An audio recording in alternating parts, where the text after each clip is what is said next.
നമ്മളെടുത്ത topic വെച്ചിട്ടായിരിക്കും നമ്മളെ questions. Okay, അപ്പോൾ അറിയാം ആർക്കൊക്കെ മനസ്സിലായില്ല. Okay,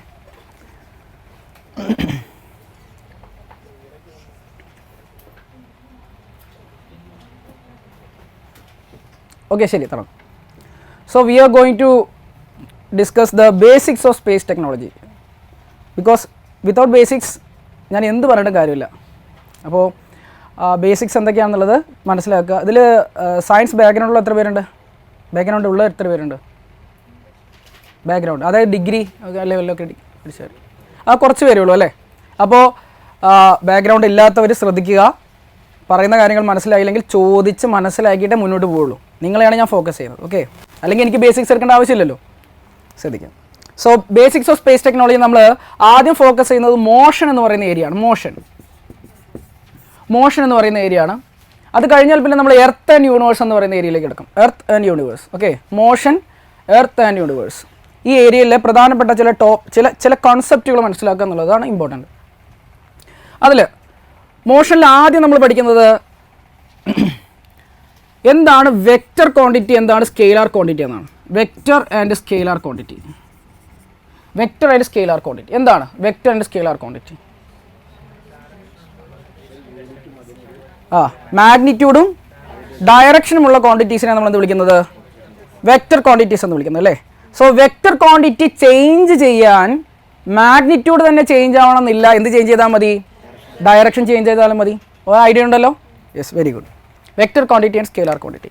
let me ask you a question. Okay, point A, point B.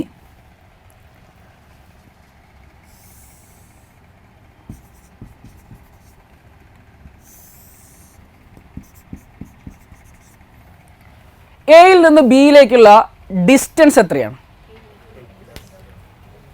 No, it can be any value. എയിൽ നിന്ന് ബിയിലേക്കുള്ള ഡിസ്റ്റൻസ് എത്രയാണ്? Any value. ഏത് വാല്യൂ ആയിക്കൂടെ? എയിൽ നിന്ന് എങ്ങനെ വേണമെങ്കിലും ബിയിലേക്ക് പോയിക്കൂടെ? പല രീതിയിൽ പോവാം അല്ലേ, പല രീതിയിൽ പോവാം. പക്ഷേ എക്കും ബിക്കും ഇടയ്ക്കുള്ള ഡിസ്പ്ലേസ്മെന്റ് എത്രയാണ്? 4 km. അത് ഫിക്സഡ് വാല്യൂ ആണ്. കാരണം ഡിസ്പ്ലേസ്മെന്റ് എന്ന് പറയുന്നത് എന്താണ്? The shortest distance between 2 points ആണ്. ക്ലിയർ ആണല്ലോ? ശരി. അപ്പോൾ നമ്മൾ പാത്ത് സ്പെസിഫൈ ചെയ്തുകൊണ്ട് തന്നെ നമുക്ക് ഡിസ്കസ് ചെയ്യാം. ഞാൻ ഈ വരച്ചിരിക്കുന്ന പാത്ത് തന്നെയാണ് എടുക്കുക. ഇതിൽ ഒരാൾ എയിൽ നിന്ന് ബിയിലേക്ക് ട്രാവൽ ചെയ്യുകയാണ്. ചെയ്യുന്നു. അദ്ദേഹം സഞ്ചരിച്ച ഡിസ്റ്റൻസ് എത്രയാണ്? 8 കിലോമീറ്റർ ആണ്. അദ്ദേഹത്തിൻ്റെ ഡിസ്പ്ലേസ്മെൻറ്റോ 4 കിലോമീറ്റർ അല്ലേ. അദ്ദേഹം അവിടെ നിന്ന് തിരിച്ച് ഈ വഴിയിലൂടെ തന്നെ തിരിച്ച് എയിലേക്ക് തന്നെ എത്തി. അദ്ദേഹം സഞ്ചരിച്ച ദൂരം എത്രയാണ്? ഡിസ്റ്റൻസ് എത്രയാണ്? 16 കിലോമീറ്റർ അല്ലേ. അദ്ദേഹത്തിൻ്റെ ഡിസ്പ്ലേസ്മെൻറ്റ് എത്രയാണ്? 0 ആണ്. അദ്ദേഹത്തിൻ്റെ ഡിസ്പ്ലേസ്മെൻറ്റ് എന്താണ്? 0 ആണ്. ശ്രദ്ധിക്കുക. കാരണം ഇനീഷ്യൽ പൊസിഷനും ഫൈനൽ പൊസിഷനും തമ്മിലുള്ള ഷോർട്ടസ്റ്റ് ഡിസ്റ്റൻസ് ആണ് ഇത് ഡിസ്പ്ലേസ്മെന്റ് എന്ന് പറയുന്നത്. സോ അദ്ദേഹം അങ്ങോട്ട് പോകുമ്പോൾ 4 കിലോമീറ്റർ ആയിരുന്നു ഡിസ്പ്ലേസ്മെന്റിൽ എങ്കിൽ തിരിച്ചു വന്നപ്പോൾ അത് 0 ആകണമെങ്കിൽ അങ്ങോട്ടുള്ളത് +4 കിലോമീറ്ററും ഇങ്ങോട്ടുള്ള -4 കിലോമീറ്റർ എടുക്കണ്ടേ? അതായത് ഡയറക്ഷൻ ചേഞ്ച് ചെയ്യുമ്പോൾ നമ്മൾ എന്ത് ചെയ്യണം? സൈൻ ചേഞ്ച് ചെയ്യേണ്ടി വരും. ഈ ഒരു ഐഡിയ ഉണ്ടല്ലോ. So vector quantity, scalar quantity. Vector quantity എന്ന് പറയുന്നത് മാഗ്നിറ്റ്യൂഡാണ്, മാഗ്നിറ്റ്യൂഡ് മാത്രമാണ്. അതിന് വാല്യൂ എന്ന് പറയുന്നത് ഒന്നുകിൽ 0 വരും അല്ലെങ്കിൽ ഒരു പോസിറ്റീവ് വാല്യൂ വരും. എന്നാൽ വെക്റ്റർ ക്വാണ്ടിറ്റിയോ അതിന് 0 വാല്യൂ വരാം, പോസിറ്റീവ് വാല്യൂ വരാം, നെഗറ്റീവ് വാല്യൂ വരാം. ഇത് ബേസിക് ഒരു ഐഡിയ. ഓക്കെ, നോട്ട് എഴുതണമെന്ന് പോലും ഇല്ല, ജസ്റ്റ് മനസ്സിലാക്കിയാൽ മതി. Okay, vector quantity and scalar quantity. Okay, അടുത്തത് വെലോസിറ്റിയും അതുപോലെ ആക്സിലറേഷനും. Velocity and acceleration.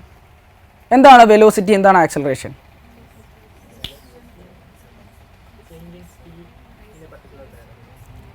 In a particular direction. Velocity. അപ്പോൾ acceleration rate of change of velocity അല്ലേ. അപ്പോൾ വെലോസിറ്റി എന്ന് പറയുന്നത് ഡിസ്പ്ലേസ്മെൻറ്റിലുള്ള റേറ്റ് ഓഫ് ചേഞ്ച് ആണ് അല്ലേ. ഡിസ്പ്ലേസ്മെൻറ്റ് ബൈ ടൈം ആണ് ഇത് വെലോസിറ്റി എന്ന് പറയുന്നത് അല്ലേ. അത് ആക്സിലറേഷൻ എന്ന് പറഞ്ഞു കഴിഞ്ഞാലോ വെലോസിറ്റിയിലുള്ള റേറ്റ് ഓഫ് ചേഞ്ച് ആണല്ലോ. ശരി, അങ്ങനെയാണെങ്കിൽ വെലോസിറ്റി എന്താ നിങ്ങൾക്ക് അറിയാലോ? എന്താ? ഡിസ്പ്ലേസ്മെൻറ്റ് ബൈ ടൈം ആണ്. അതായത് ഡിസ്പ്ലേസ്മെൻറ്റിൻ്റെ റേറ്റ് ഓഫ് ചേഞ്ച് ആണ്. അങ്ങനെയാണെങ്കിൽ ആക്സിലറേഷൻ എന്ന് പറയുന്നത് എന്താണ്? വെലോസിറ്റിയുടെ റേറ്റ് ഓഫ് ചേഞ്ച് ആണ്. അങ്ങനെയാണെങ്കിൽ ഞാൻ നിങ്ങളോട് ചോദ്യം ചോദിക്കുകയാണ്, is it possible for a body to simultaneously increase its velocity but decrease its acceleration? ഒരു വസ്തുവിൻ്റെ വെലോസിറ്റി സൈമൾട്ടേനിയസ്ലി ഇൻക്രീസ് ചെയ്യുകയും ആക്സിലറേഷൻ കുറയ്ക്കാനും സാധിക്കുമോ? സാധിക്കും. എങ്ങനെ സാധിക്കും എന്നുള്ളവർ എത്ര പേരുണ്ട്? സാധിക്കില്ല എന്നുള്ളവർ എത്ര പേരുണ്ട്? അത് ശരി, ആരും ഒന്നും കൈവെക്കുന്നില്ല അല്ലേ? കാര്യം മനസ്സിലായോ? ഒരേ സമയത്ത് ഒരു വസ്തുവിൻ്റെ വെലോസിറ്റി കൂട്ടുകയും ആക്സിലറേഷൻ കുറയ്ക്കാനും പറ്റുമോ എന്നാണ് ചോദ്യം. ഇതേപോലെയുള്ള സ്റ്റേറ്റ്മെൻറ്റ്സ് ആണ് നമ്മൾ എക്സാമിന് വരുന്നത്. വെലോസിറ്റി കൂടുക, ആക്സിലറേഷൻ കുറയ്ക്കുക, സൈമൾട്ടേനിയസ്ലി നടക്കൂ. പറ്റും? Please explain.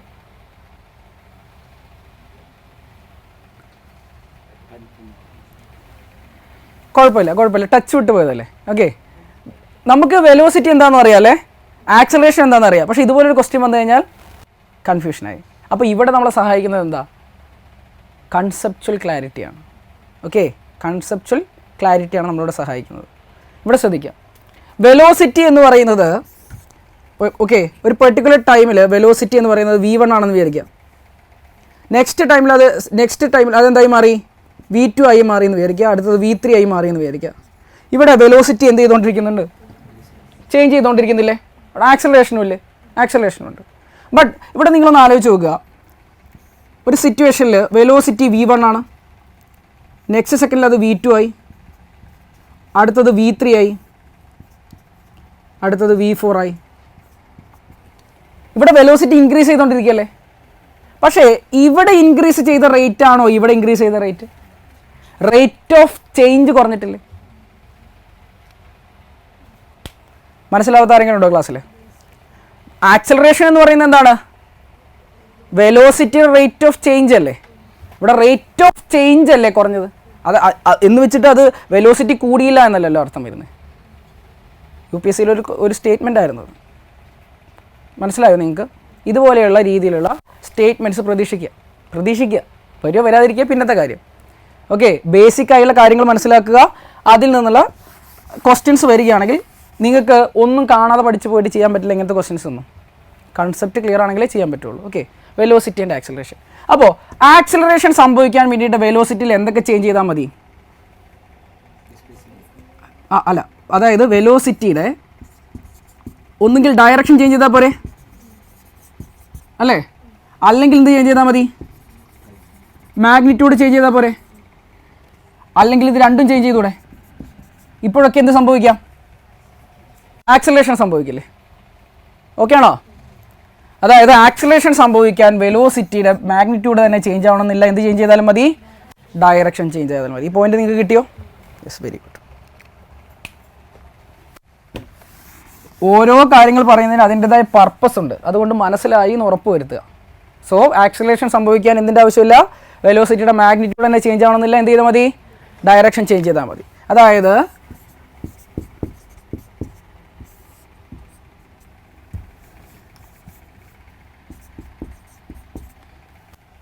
എന്ത് സംഭവിച്ചിട്ടുണ്ട്? ഡയറക്ഷൻ ചേഞ്ച് ആയില്ലേ? ഡയറക്ഷൻ ചേഞ്ച് ആവുന്നില്ലേ? എന്ത് ചേഞ്ച് ചെയ്യേണ്ട? മാഗ്നിറ്റ്യൂഡ് ചേഞ്ച് ആവണമെന്നില്ല. എന്തുണ്ടാവും സംഭവിക്കാൻ? ആക്സിലറേഷൻ ഉണ്ടാവും. ക്ലിയർ ആണല്ലോ? യെസ്. അടുത്തത് ഇമ്പോർട്ടൻ്റ് ആണ്. Gravitational force.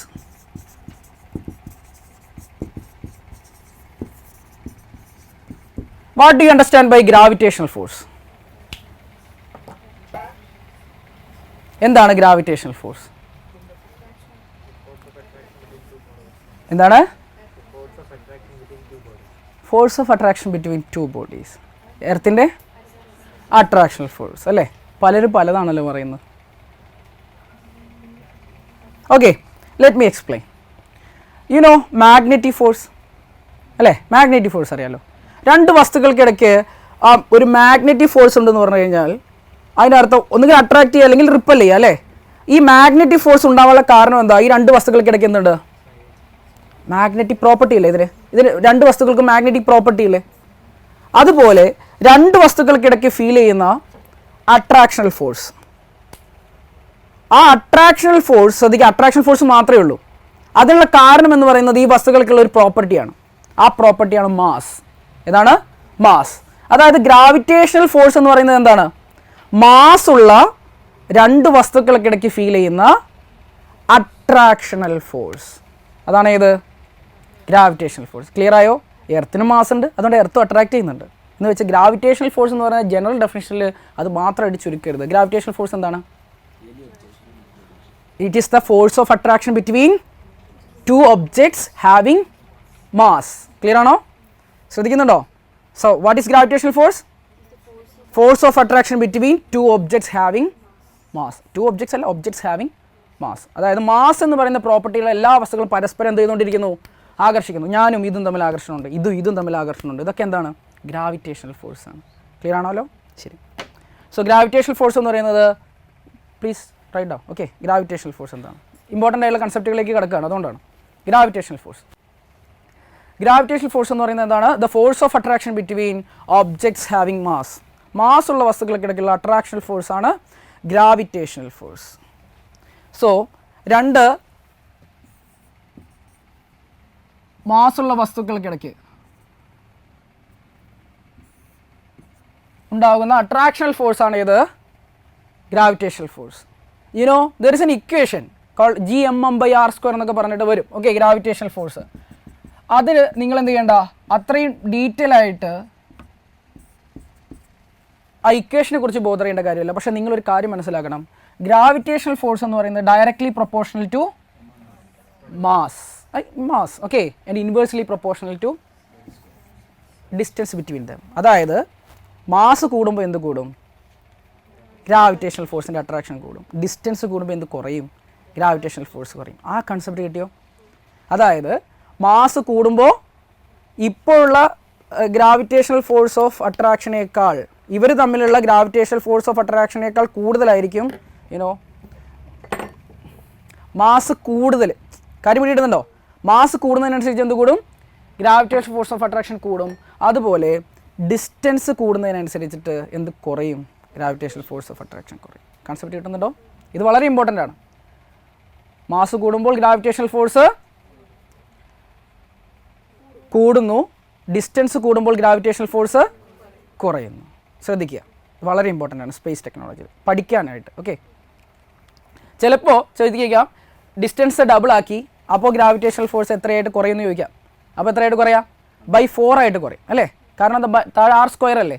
അത് ചിലപ്പോൾ അത്രയ്ക്കൊന്നും ഡീപ്പായിട്ട് ചോദിച്ചോളണമെന്നില്ല. പക്ഷേ നിങ്ങൾ ഈ കൺസെപ്റ്റ് മനസ്സിലാക്കുക, directly proportional to mass and inversely proportional to distance between them. Okay, ഇപ്പോൾ ഇവിടെ ശ്രദ്ധിച്ചാൽ ഈ ഒബ്ജക്റ്റിനെ ഞാൻ എൻ്റെ ബോഡിയിൽ നിന്ന് ഒരു പെർട്ടിക്കുലർ ഡിസ്റ്റൻസിൽ പിടിച്ചിരിക്കുകയാണ്. സെയിം ഡിസ്റ്റൻസ് ഫ്രം എർത്തിൽ നിന്ന്. ഞാനിത് വിടുമ്പോൾ എങ്ങോട്ടേക്കാണ് പോകുന്നത്? എർത്തിലേക്കാണ് പോകുന്നത്. കാരണം എന്താ? അവർ തമ്മിലുള്ള മാസല്ലേ കൂടുതൽ. സപ്പോസ് ഞങ്ങൾ തമ്മിലുള്ള മാസമായിരുന്നു കൂടുതലെങ്കിലോ, ഞാനിത് വിടുമ്പോൾ എൻ്റെ നേരെ വന്നേ. കാര്യം പിടികിട്ടിയോ? പക്ഷേ എർത്തിനേക്കാൾ മാസമുള്ളൊരു വസ്തു എർത്തിൻ്റെ മുകളിൽ പോസിബിളാണ്. അപ്പോൾ അതുകൊണ്ട് തന്നെ എല്ലാ വസ്തുക്കളെയും എർത്തിൻ്റെ വിസിനിറ്റിയിൽ അട്രാക്ട് ചെയ്യുന്നത്? എർത്താണ് അട്രാക്ട് ചെയ്യുന്നത്. അപ്പോൾ നമ്മളതിനെ ഗ്രാവിറ്റി എന്ന് വിളിക്കും. ഗ്രാവിറ്റി. ഓക്കെ, ഗ്രാവിറ്റി എന്ന് പറയുമ്പോൾ നമ്മൾ എന്തിനാണ് ഉദ്ദേശിക്കുന്നത്? എർത്ത് സ്പെസിഫിക് ആയിട്ടാണ് പറയുന്നത് ഗ്രാവിറ്റി. ഓക്കെ, ഗ്രാവിറ്റി ശ്രദ്ധിക്കുക. So gravitational force, force of attraction between objects having mass. Okay, gravitational force. What is the difference between mass and weight? മാസും wait.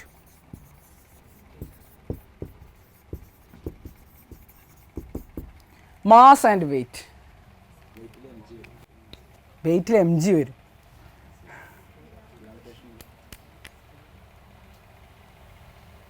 What is the difference between mass and weight? മാസിന് മലയാളത്തിൽ എന്താ പറയുക? പിണ്ഡം. എന്താണ്? പിണ്ഡം. Okay, mass.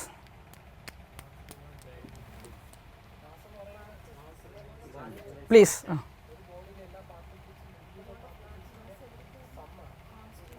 Yes, amount of matter ആണ്. ഒരു വസ്തുവിൽ അടങ്ങിയിരിക്കുന്ന മാറ്ററിൻ്റെ എമൗണ്ട് ആണ് ഇത് മാസ് എന്ന് പറയുന്നത്.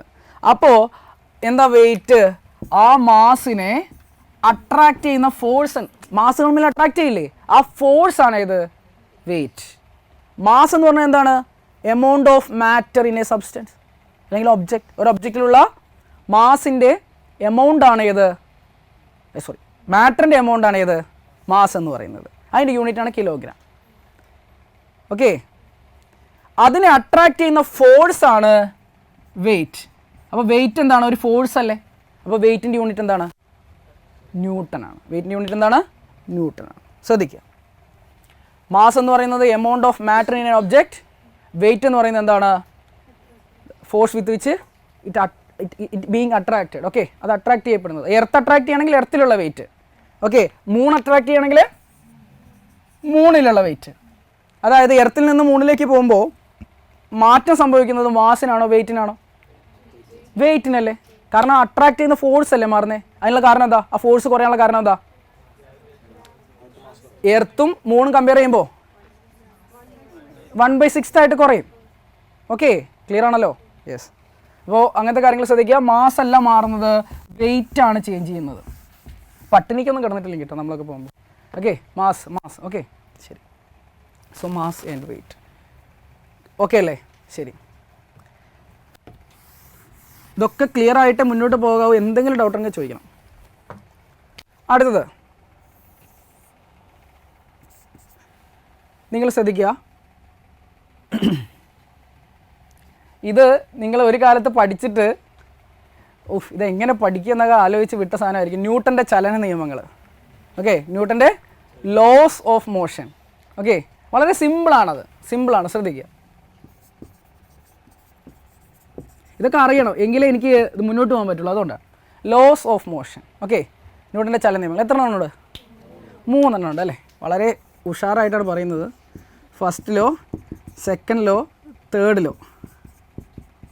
ഓക്കെ, എന്നാൽ പോരട്ടെ. എന്താ ഫസ്റ്റ് ലോ? അതെ, പറഞ്ഞോളൂ.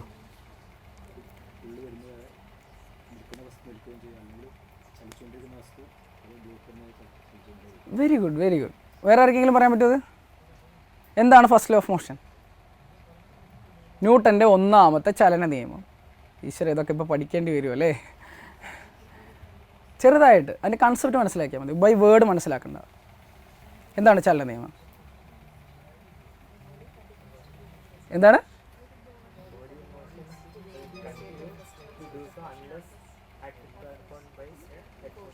Very good, very good. ഇത്രയും കാലമായിട്ട് അത് ഓർത്ത് വയ്ക്കുന്നത് വളരെ ഇൻക്രെഡിബിൾ ആണ്. ഓക്കെ, ശ്രദ്ധിക്കുക. ഈ പറയുന്ന ന്യൂട്ടൻ്റെ 1ാം ചലനം എന്ന് പറയുന്നത് ബേസിക്കലി എല്ലാ വസ്തുക്കളും മടിയന്മാരാണെന്നത് ഉദ്ദേശിക്കുന്നത്. ഓക്കെ, അങ്ങനെയല്ല കേട്ടോ ഡെഫിനിഷൻ. ഓക്കെ, അതായത് നിൽക്കുന്നൊരു വസ്തുവിന് എന്താ താല്പര്യം, ആ സ്റ്റേറ്റിൽ തന്നെ തുടരാനാണ്. മൂവ് ചെയ്തുകൊണ്ടിരിക്കുന്ന വസ്തുവാണെങ്കിലോ മൂവ് ചെയ്തുകൊണ്ടിരിക്കാനാണ് താല്പര്യം. നിൽക്കുന്നൊരു വസ്തുവിനെ ചലിപ്പിക്കാനും ചലിച്ചുകൊണ്ടിരിക്കുന്ന ഒരു വസ്തുവിനെ നിർത്താനും ഒരു എക്സ്റ്റേണൽ ഫോഴ്സ് കൊടുത്തേ പറ്റൂ. ഓക്കെ, അതാണ് ഏത്, ഫസ്റ്റ് ലോ എന്ന് പറയുന്നത്. ആ ഫോഴ്സ് എന്ന് പറയുന്നത് അൺബാലൻസ്ഡ് ആയിരിക്കും. അൺബാലൻസ്ഡ് എന്ന് പറഞ്ഞാൽ ശ്രദ്ധിക്കാം. ഇപ്പോൾ ഞാനിപ്പോൾ നിൽക്കുമല്ലേ, എന്നെ മൂവ് ചെയ്യിക്കണം. അപ്പോൾ എനിക്ക് എൻ്റെ മുകളിൽ ഒരു ഫോഴ്സ് വേണ്ടേ. അപ്പോൾ ഒരു കയറ് കെട്ടിയിട്ട് എന്നെ പിടിച്ച് വലിക്കുകയാണ്. പക്ഷേ പിടിച്ച് മതിയല്ലോ. പക്ഷേ ഒരു കുഴപ്പമുണ്ട്, ഇങ്ങോട്ട് കെട്ടി ഇങ്ങോട്ടേക്ക് ഒരാൾ പിടിച്ച് വലിക്കുന്നു. സെയിം ഫോഴ്സിലാണ് വലിക്കുന്നത്. ഞാൻ മൂവ് ചെയ്യൂ. കാരണം എന്താ, ഇത് ബാലൻസ്ഡ് ഫോഴ്സ് അല്ലേ. അപ്പോൾ ഞാൻ മൂവ് ചെയ്യണമെങ്കിൽ ഏതെങ്കിലും ഒന്ന് കട്ടാവണം, അപ്പോഴേത് പോവുള്ളൂ. അതാണ് അൺബാലൻസ്ഡ് ഫോഴ്സ് ആയിരിക്കണം എന്ന് പറയുന്നത്. So first law of motion just ഒന്ന് എഴുതുക. ഓക്കെ, ജസ്റ്റ് ഒന്ന് എഴുതുക, ന്യൂട്ടൻ്റെ first law of motion. Okay, first law of motion എന്താണ്? Every body continues, every body continues, every body continues its state of rest, its state of rest or uniform motion in a straight line, or uniform motion in a straight line, unless compelled by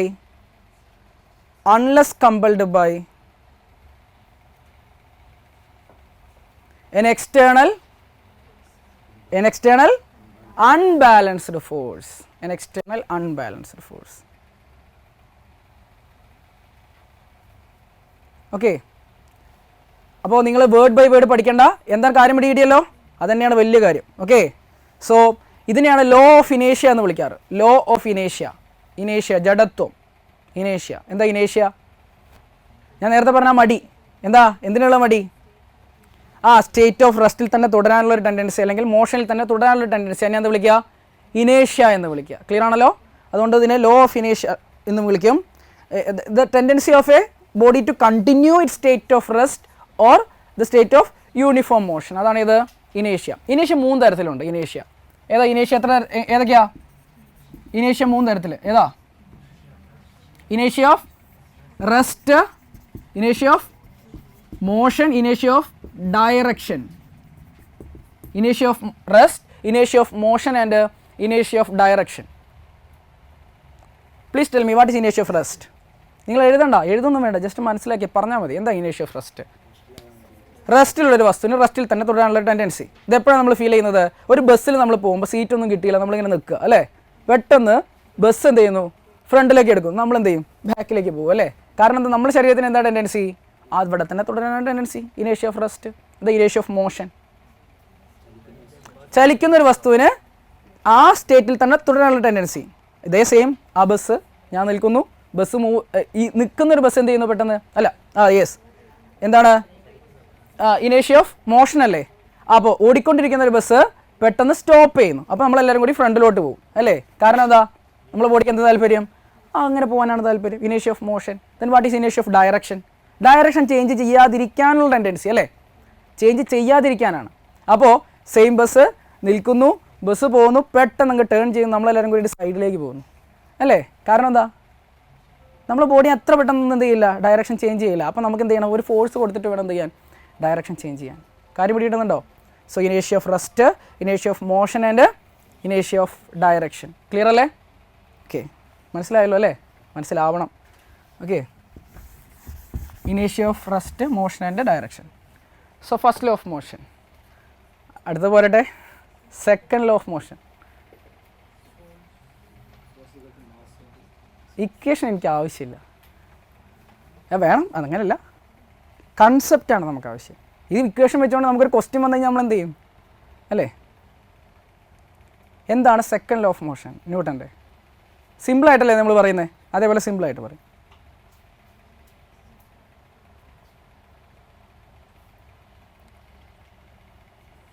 second law ഞാൻ തന്നെ പറയണോ? Okay ശരി, ഞാൻ തന്നെ പറയാം. ശ്രദ്ധിക്കാം. Move ചെയ്യുകയോ move ചെയ്യാതിരിക്കട്ടെ ഒരു വസ്തുവിന് എന്തുണ്ടായിരിക്കും? മാസ് എന്ന് പറയുന്ന ഒരു പ്രോപ്പർട്ടി ഇല്ലേ? ഇല്ലേ? ഇനി അത് മൂവ് ചെയ്താൽ അതിന് എന്തൊരു പ്രോപ്പർട്ടി ഉണ്ടായിരിക്കും? വെലോസിറ്റി ഇല്ലേ?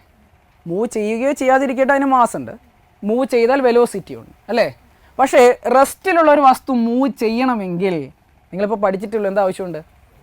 ഒരു എക്സ്റ്റേണൽ ഫോഴ്സ് ആവശ്യമില്ലേ അല്ലേ? ഒരു എക്സ്റ്റേണൽ ഫോഴ്സ് ആവശ്യമുണ്ട്. ഈ ഫോഴ്സ് എന്ന് പറയുന്നത് ഇതിൻ്റെ ചേഞ്ച്, അതായത് വെലോസിറ്റി ഇങ്ങനെ ചേഞ്ച് ആയിക്കൊണ്ടിരിക്കും. ഓക്കെ, മാസ് ഇൻറ്റു വെലോസിറ്റി എന്ന് പറയുന്നത് മൊമെൻറ്റം എന്ന് പറയും. മൊമെൻറ്റം അത് മൂവ് ചെയ്യുന്ന വസ്തുവിൻ്റെ ഒരു പ്രോപ്പർട്ടി അല്ലേ. മൂവ് ചെയ്യുകയോ ചെയ്യാതെ ഇരിക്കട്ടെ മാസ് ഉണ്ടായിരിക്കും, പക്ഷേ വെലോസിറ്റി എന്ന് പറയുന്ന പ്രോപ്പർട്ടി കയറുന്നത് എപ്പോൾ മാത്രമാണ്? അത് മൂവ് ചെയ്യുമ്പോഴാണ്. അപ്പോൾ മൊമെൻറ്റം എന്ന് പറയുന്നത് മാസ് ഇൻറ്റു വെലോസിറ്റിയാണ്. സോ വാട്ട് ഈസ് മൊമെൻറ്റം എന്ന് നിങ്ങൾ ചോദിച്ചാൽ, ആരെങ്കിലും ചോദിച്ചാൽ നിങ്ങൾക്ക് എന്ത് പറയാം? It's a property of a moving body അല്ലേ. മൂവ് ചെയ്യുന്ന ഒരു വസ്തുവിൻ്റെ പ്രോപ്പർട്ടിയാണ് മൊമെൻറ്റം എന്ന് പറയുന്നത്. ആ മൊമെൻറ്റം ചേഞ്ച് ചെയ്തുകൊണ്ടിരിക്കും. ഓക്കെ, ഫോഴ്സ് കൊടുത്തുകൊണ്ടിരിക്കുമ്പോൾ. അപ്പോൾ ഈ ചേഞ്ച് ചെയ്യുന്ന മൊമെൻറ്റം എന്ന് പറയുന്നത് എന്തിന് പ്രൊപ്പോർഷനിലാണ്? കൊടുക്കുന്ന ഫോഴ്സിന് പ്രൊപ്പോർഷനിലാണ്. ഓക്കെ, അതായത് F is equal to M A എന്ന് പറയുന്ന ഇക്വേഷൻ വരുന്നത് ഇതിൽ നിന്നാണ്. കാരണം മാസ് ഇൻറ്റു വെലോസിറ്റി എന്ന് പറയുന്നത് മൊമെൻറ്റം ചേഞ്ച് ചെയ്യുന്നതിൽ മാസ് ചേഞ്ച് ചെയ്യുമോ? പിന്നെന്താ ചേഞ്ച് ചെയ്യുക? വെലോസിറ്റി അല്ലേ ചേഞ്ച് ചെയ്യുക. വെലോസിറ്റി ചേഞ്ച് ചെയ്യുന്നതാണ് നമ്മൾ എന്ത് വിളിക്കുന്നത്? ആക്സലറേഷൻ എന്ന് വിളിക്കുന്നത്. അങ്ങനെയാണ് F is equal to M എന്ന് പറയുന്ന ഇക്വേഷൻ വരുന്നത്. ഏതിൽ നിന്നാണ്? ഏത് ലോയിൽ നിന്നാണ്? സെക്കൻഡ് ലോ ഓഫ് മോഷനിൽ നിന്നാണ് F is equal to M എന്ന് പറയുന്ന ഇക്വേഷൻ വരുന്നത്. ക്ലിയർ അല്ലേ? Yes, very good. മനസ്സിലായോ? ആക്ച്വലി ഇത് ഇത്രയേ ഉള്ളൂ. നമ്മൾ കൊടുക്കുന്ന ഫോഴ്സിനനുസരിച്ചിട്ടാണ് ആ വസ്തുവിൻ്റെ മൊമെൻറ്റത്തിൽ ഉണ്ടാകുന്ന ചേഞ്ച്. ചെറിയൊരു ഫോഴ്സ് കൊടുത്തു കഴിഞ്ഞാൽ ചെറിയൊരു വെലോസിറ്റിയിൽ പോകും, വലിയൊരു ഫോഴ്സ് കൊടുത്തു കഴിഞ്ഞാൽ വലിയ വെലോസിറ്റിയിൽ പോകും. ക്ലിയർ ആണോ? Yes, F is equal to M. തേർഡിലും എല്ലാവരും കൂടി ഇപ്പോൾ ചാടി കയറി പറയും അല്ലേ. എന്താണ്? For every action there is an equal and opposite reaction അല്ലേ. കഴിഞ്ഞോ? ഇത്രയും അറിയാം, കാരണം ജീവിതത്തിൽ ഇതുവരെ അനുഭവിക്കുന്നതാണല്ലേ. For every action there is an equal and opposite reaction. അത് മാത്രമല്ല ഫിസിക്സിൽ വരുന്നത്, വേറെന്താ?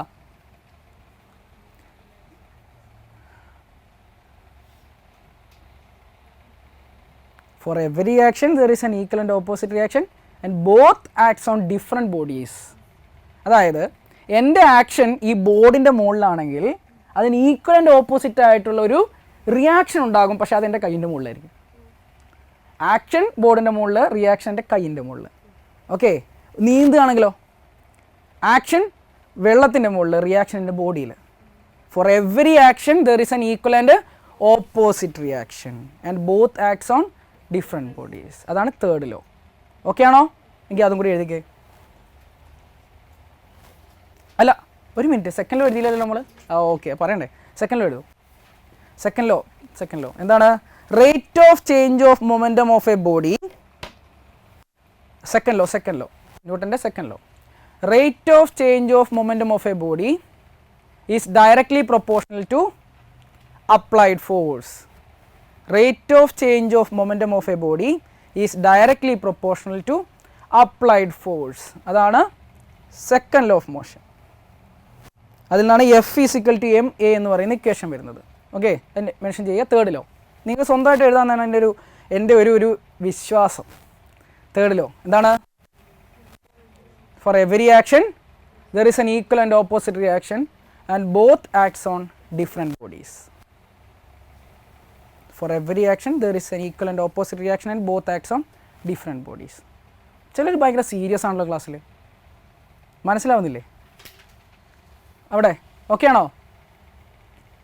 ആണോ? മനസ്സിലാവുന്നുണ്ടോ? Okay, very good. ക്ലിയർ അല്ലേ? ശരി. സോ 3 നിയമങ്ങൾ നമ്മൾ പറഞ്ഞു കഴിഞ്ഞു. ഞാൻ ഈ ക്ലാസ്സിൽ പറയുന്ന ഓരോരുത്തരെ ചൂണ്ടിക്കാണിക്കാൻ അവർ പെട്ടെന്ന് പറഞ്ഞു തന്നാൽ മതി. ഓക്കെ, റെഡി അല്ലേ? മനസ്സിലാവുന്നത് ഞാൻ വേർഡിങ്സ് ചോദിക്കുന്നില്ല, നിങ്ങൾക്ക് എന്താണോ മനസ്സിലായത് അത് പറഞ്ഞു തന്നാൽ മതി. ഓക്കെ, ശരി. ഇവിടെ എല്ലാവരും എന്നെ നോക്കി, എല്ലാവരും അപ്പോഴേക്കും അങ്ങോട്ടും ഇങ്ങോട്ടും നോക്കാൻ തുടങ്ങി. ഓക്കെ, എന്നെ നോക്കൂ. ഓക്കെ, ഇവിടെ അല്ല, ഫസ്റ്റ് ലോ പറഞ്ഞേ.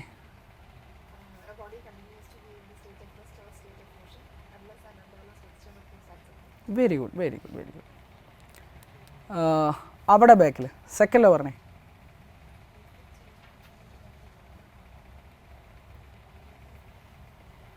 Is directly proportional to applied force. Okay, very good. തേർഡിൽ ഞാൻ ചോദിക്കുന്നില്ല. ഓക്കെ, എല്ലാവർക്കും അറിയാം, എനിക്കറിയാം. ഓക്കെ, ശരി. അപ്പോൾ ഈ ലോസ് ഓഫ് മോഷൻ അവിടെ നിൽക്കട്ടെ. ഇനി അടുത്തത് ലാസ്റ്റ് ആൻഡ് ഇമ്പോർട്ടൻ്റ് ആയിട്ടുള്ള ഒരു കൺസെപ്റ്റ് ശ്രദ്ധിക്കുക. Types of motion.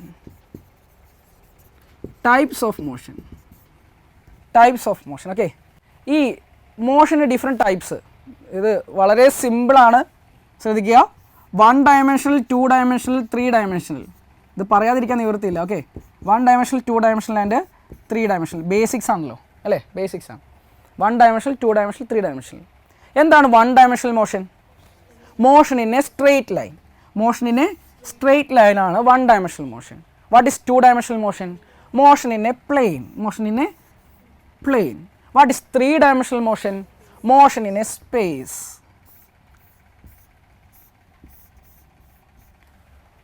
Okay, clear ആണല്ലോ? 1 dimensional, 2 dimensional and 3 dimensional.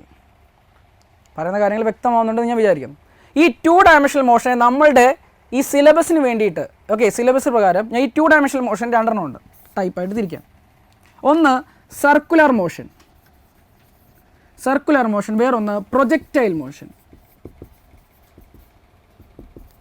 Circular motion and projectile motion. Clear ആണല്ലോ? 2 രീതിയിൽ തിരിക്കുന്നു. ഓക്കെ, ശരി. ഇനി നമ്മൾ ഫോക്കസ് ചെയ്യുന്നത് ഇതിനെ 2-നുമാണേ.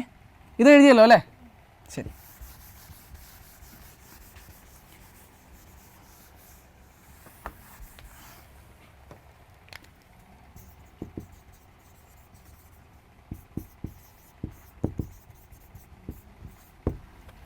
ഓക്കെ, എന്താണ് സർക്കുലർ മോഷൻ എന്നൊക്കെ ചോദിക്കുന്ന ഒരു ബ്ലണ്ട് ക്വസ്റ്റ്യൻ ആണ്. എങ്കിൽ പോലും ഞാൻ ചോദിക്കുകയാണ്, എന്താണ് circular motion? Motion in a circular path അല്ലേ? Motion in a circular path. ഒരു സർക്കുലർ പാത്തിലുള്ള ഒരു ഒബ്ജക്റ്റിനെ ഒന്ന് ഇമാജിൻ ചെയ്തേ. ആ ഒബ്ജക്റ്റിൻ്റെ താല്പര്യം എന്ന് പറയുന്നത് അതിൻ്റെ ഡയറക്ഷൻ ചേഞ്ച് ചെയ്യാതെ നേരെ പോകാനല്ലേ? ഇമാജിൻ ചെയ്യൂ അല്ലേ? എന്നാൽ സർക്കുലർ മോഷനിലുള്ള ഒരു ഒബ്ജക്റ്റിൻ്റെ ഡയറക്ഷൻ എപ്പോഴും ചേഞ്ച് ചെയ്തുകൊണ്ടിരിക്കുകയല്ലേ? നിങ്ങൾക്കറിയാം, ഒരു വസ്തുവിൻ്റെ ഡയറക്ഷൻ ചേഞ്ച് ചെയ്യണമെങ്കിൽ എന്താവശ്യമുണ്ട്? ഒരു എക്സ്റ്റേണൽ ഫോഴ്സ് കിട്ടിയേ പറ്റൂ. ഇത് നിങ്ങൾ എവിടെയാണ് പഠിച്ചത്? സെക്കൻഡ് ലോയോ ഫസ്റ്റ് ലോയിലല്ലേ പഠിച്ചേ അല്ലേ? ദർ ഇസ് എൻ ഇനേഷ്യ ഓഫ് ഡയറക്ഷൻ അല്ലേ, ഡയറക്ഷൻ ചേഞ്ച് ചെയ്യാൻ മടിയുണ്ട് എല്ലാ വസ്തുക്കൾക്കും. അത് ചേഞ്ച് ചെയ്യണമെങ്കിൽ എന്താ ആവശ്യമുണ്ട്? ഒരു എക്സ്റ്റേണൽ അൺബാലൻസ്ഡ് ഫോഴ്സ് ആവശ്യമുണ്ട് അല്ലേ. അപ്പോൾ ഒരു വസ്തു സർക്കുലർ മോഷനിൽ മൂവ് ചെയ്യുന്നുണ്ടെങ്കിൽ നിങ്ങൾക്ക് ഉറപ്പിക്കാമല്ലോ എന്ത്, ഒരു വസ്തുവിന് നേരെ പോകാനാണ് താല്പര്യം, അതിന് ഡയറക്ഷൻ ചേഞ്ച് കൊടുക്കണമെങ്കിൽ ഒരു ഫോഴ്സ് ആവശ്യമുണ്ട് അല്ലേ. ആ ഒരു ഫോഴ്സ് അതിൻ്റെ മുകളിൽ ആക്ട് ചെയ്യുന്നതെന്ന് അറിയാമല്ലോ അല്ലേ. ആ ഫോഴ്സിനെയാണ് നമ്മൾ എന്ത് വിളിക്കുന്നത്? സെൻട്രിപെറ്റൽ ഫോഴ്സ് എന്ന് വിളിക്കുന്നത്. ഓക്കെ, സെൻട്രിപെറ്റൽ ഫോഴ്സ് എന്ന് വിളിക്കുന്നത്. സോ സർക്കുലർ മോഷനിലുള്ളൊരു വസ്തു, ആ സർക്കുലർ മോഷനിലൊരു വസ്തുവിന്, ഒരു ഒബ്ജക്റ്റിന് സർക്കുലർ മോഷനിൽ തുടരണമെങ്കിൽ അതിൻ്റെ മുകളിൽ ഒരു എക്സ്റ്റേണൽ അൺബാലൻസ്ഡ് ഫോഴ്സ് ആക്ട് ചെയ്തുകൊണ്ടേയിരിക്കണം, കണ്ടിന്യൂസ് ആയിട്ട് ആക്ട് ചെയ്തുകൊണ്ടിരിക്കണം. എങ്കിൽ മാത്രമേ എന്ത് സംഭവിക്കുള്ളൂ?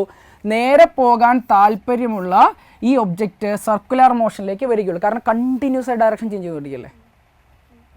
ഓക്കെ, സോ അതിനെയാണ് നമ്മൾ എന്ത് വിളിക്കുന്നത്? സെൻട്രിപെറ്റൽ ഫോഴ്സ്, സെൻട്രിപെറ്റൽ ഫോഴ്സ് എന്ന് വിളിക്കുന്നത്, സെൻട്രിപെറ്റൽ ഫോഴ്സ്. ഓക്കെ, ഇനി ഇവിടെ ശ്രദ്ധിക്കുക. ഒരു കല്ലെടുത്തിട്ട് ഞാൻ കയറിൻ്റെ അറ്റത്ത് കെട്ടി പതുക്കെ കറക്കുകയാണ്. ഓക്കെ, ഇങ്ങനെ കറക്കിക്കൊണ്ടിരിക്കുമ്പോൾ കുറച്ച് നേരം സ്പീഡിൽ കറക്കാൻ തുടങ്ങിക്കഴിഞ്ഞാൽ ആ കല്ല് പുറത്തേക്ക് പോകുന്നതായിട്ട് ശ്രദ്ധിച്ചിട്ടുണ്ടോ? അല്ലേ, ഇങ്ങനെ തൂങ്ങിക്കിടന്നിരുന്ന കല്ല് കുറച്ച് കഴിയുമ്പോൾ കറക്കാൻ തുടങ്ങുമ്പോൾ ഈ ലെവലിലേക്ക് എത്തുന്നില്ലേ, ആരോ പിടിച്ച് വലിക്കുന്നത് പോലെ അല്ലേ. കാരണം ഇവിടെ ഇതിന് പോകാൻ താല്പര്യം ഇങ്ങോട്ടേക്കാണ്, അതിനെ ഓവർകം ചെയ്തുകൊണ്ടാണ് നമ്മൾ ഇങ്ങോട്ടേക്ക് പിടിച്ച് വലിക്കുന്നത്, ഒരു സ്പ്രിങ് ചെയ്യുന്നത് പോലെയാണ്. അതായത് അതിന് എപ്പോഴും ഒരു ടെൻഡൻസി എങ്ങോട്ടേക്കാണ്? പുറത്തേക്ക് ഒരു ടെൻഡൻസി ഉണ്ടായിരിക്കും അല്ലേ. എന്ത് കാരണം? അതിൻ്റെ ഒരു ഇനേഷ്യ കാരണം അല്ലേ, ഇനേഷ്യ കാരണം. അപ്പോൾ സർക്കുലർ മോഷനിലൊരു ഒബ്ജക്റ്റിൽ അതിൻ്റെ ഇനേഷ്യ മൂലം പുറത്തേക്കൊരു ഫോഴ്സും ഫീൽ ചെയ്യുന്നുണ്ടായിരിക്കും. ഓക്കെ, അതിനെയാണ് എന്ത് വിളിക്കുന്നത്? സെൻട്രിഫ്യൂഗൽ ഫോഴ്സ് എന്ന് വിളിക്കുന്നത്, സെൻട്രിഫ്യൂഗൽ ഫോഴ്സ്. സെൻട്രിപെറ്റൽ ഫോഴ്സും സെൻട്രിഫ്യൂഗൽ ഫോഴ്സും നിങ്ങൾ ശ്രദ്ധിക്കണം. ഈ പറഞ്ഞ വ്യത്യാസം നിങ്ങൾ മനസ്സിലാക്കണം. സെൻട്രിപെറ്റൽ ഫോഴ്സ് ഉള്ളത് കൊണ്ടാണ് ഒരു വസ്തു സർക്കുലർ മോഷനിൽ കറങ്ങുന്നത്. അത് സർക്കുലർ മോഷനിൽ കറങ്ങുന്നത് കൊണ്ടാണ് അതിന് എന്തുണ്ടാകുന്നത്? സെൻട്രിഫ്യൂഗൽ ഫോഴ്സ് ഉണ്ടാകുന്നത്. ഈ കൺസെപ്റ്റ് ക്ലിയർ ആവാത്തല്ലോ? Okay, very good. സെൻട്രിപെറ്റൽ ഫോഴ്സും സെൻട്രിഫ്യൂഗൽ ഫോഴ്സും. ഇനി ഒരു കാര്യം ശ്രദ്ധിക്കുക. സെൻട്രിപെറ്റൽ ഫോഴ്സ് എങ്ങോട്ടേക്കാണ് direction? Towards the centre of the path, and centrifugal ഫോഴ്സോ away from the centre of path. ഇത് മാറിപ്പോകരുത്. Okay, centripetal force towards the centre of path and centrifugal force എന്ന് പറയുന്നത് away from the centre of path. Centrifugal force എന്ന് പറയുന്നത് due to ഇനേഷ്യ. Okay, centripetal force എന്ന് പറയുന്നത് നമ്മൾ എക്സ്റ്റേണൽ ആയിട്ട് കൊടുക്കുന്ന അൺബാലൻസ്ഡ് ഫോഴ്സ് ആണ്. ഉള്ളത് കൊണ്ട് മാത്രമാണ് എന്ത് ചെയ്യുന്നത്? സർക്കുലർ മോഷനിൽ കറങ്ങുന്നത്. ഓക്കെ, ഇത് രണ്ടും ഇല്ലയെന്ന് വിചാരിക്കുക. ആ കയറങ്ങ് പൊട്ടിപ്പോയി, നമ്മൾ കറക്കിക്കൊണ്ടിരുന്ന കയറങ്ങ് പൊട്ടിപ്പോയി, കല്ല് തെറിച്ചു പോയില്ലേ. പക്ഷെ തെറിച്ചു പോകാൻ നേരെ ഓപ്പോസിറ്റ് ആണോ? അല്ല, ഇത് ഈ ടാൻജൻഷ്യൽ ആയിട്ടാണ് തെറിച്ചു പോവുക. കാരണം ഇതിൻ്റെ ടെൻഡൻസി, ഒരു വസ്തുവിൻ്റെ ടെൻഡൻസി എപ്പോഴും എന്താണ്? നേരെ പോകാനാണ്. ഓക്കെ, അതുകൊണ്ടാണ് ഇതിനെന്ത് വിളിക്കുന്നത്? പാത്ത് ഓഫ് ഇനേഷ്യ എന്ന് വിളിക്കുന്നത്, പാത്ത് ഓഫ് ഇനേഷ്യ.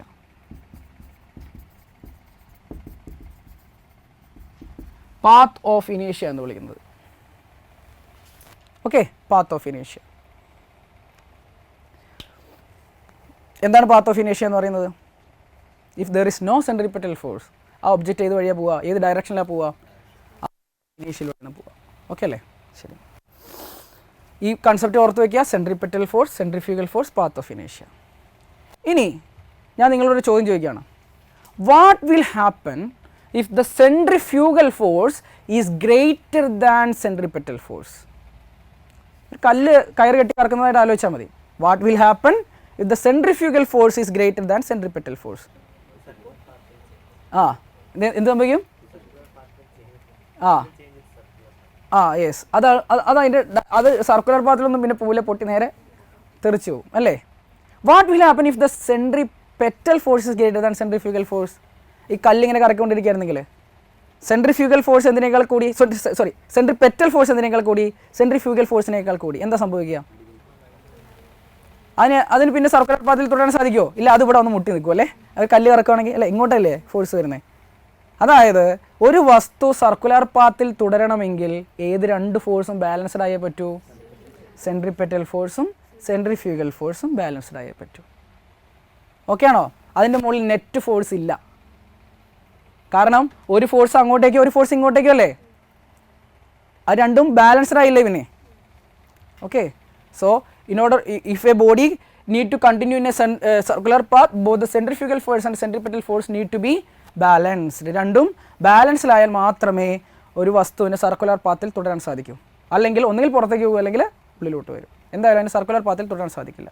ഓക്കെ, അങ്ങനെയാണെങ്കിൽ ഞാനൊരു കാര്യം ചോദിക്കട്ടെ, സർക്കുലർ മോഷനിലുള്ള ഒരു വസ്തു ചെയ്യുന്ന വർക്ക് എത്രയാണ്? 0 ആണ് അല്ലേ? ഈ സയൻസ് ബാക്ക്ഗ്രൗണ്ട് ഇല്ലാത്ത ആളാണ് ഇപ്പോൾ പറഞ്ഞത് 0 ആണെന്ന്. കാരണം എന്താ?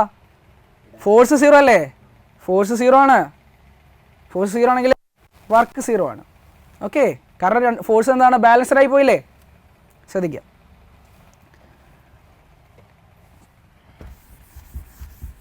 അപ്പോൾ സർക്കുലർ പാത്തൊക്കെ ഓക്കെ, അല്ലെങ്കിൽ circular motion okay. Projectile motion എന്താ? Semi circular. ഇങ്ങനെ. അതെന്താ ഇങ്ങനെ? അപ്പോൾ നിങ്ങൾക്ക് ക്വസ്റ്റ്യൻ പേപ്പറിൽ ചോദ്യം വരികയാണ്, വാട്ട് ഈസ് പ്രൊജക്റ്റൈൽ മോഷൻ? ഇങ്ങനെ ചോദിക്കുമോ? പാരാബോളിക് പാത്താണ്. തുടങ്ങട്ടെ. പിന്നെ എന്താണ്?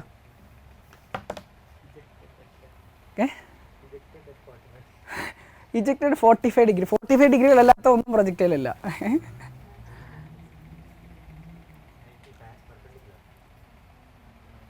പെർപെൻഡിക്കുലർ ആണ്.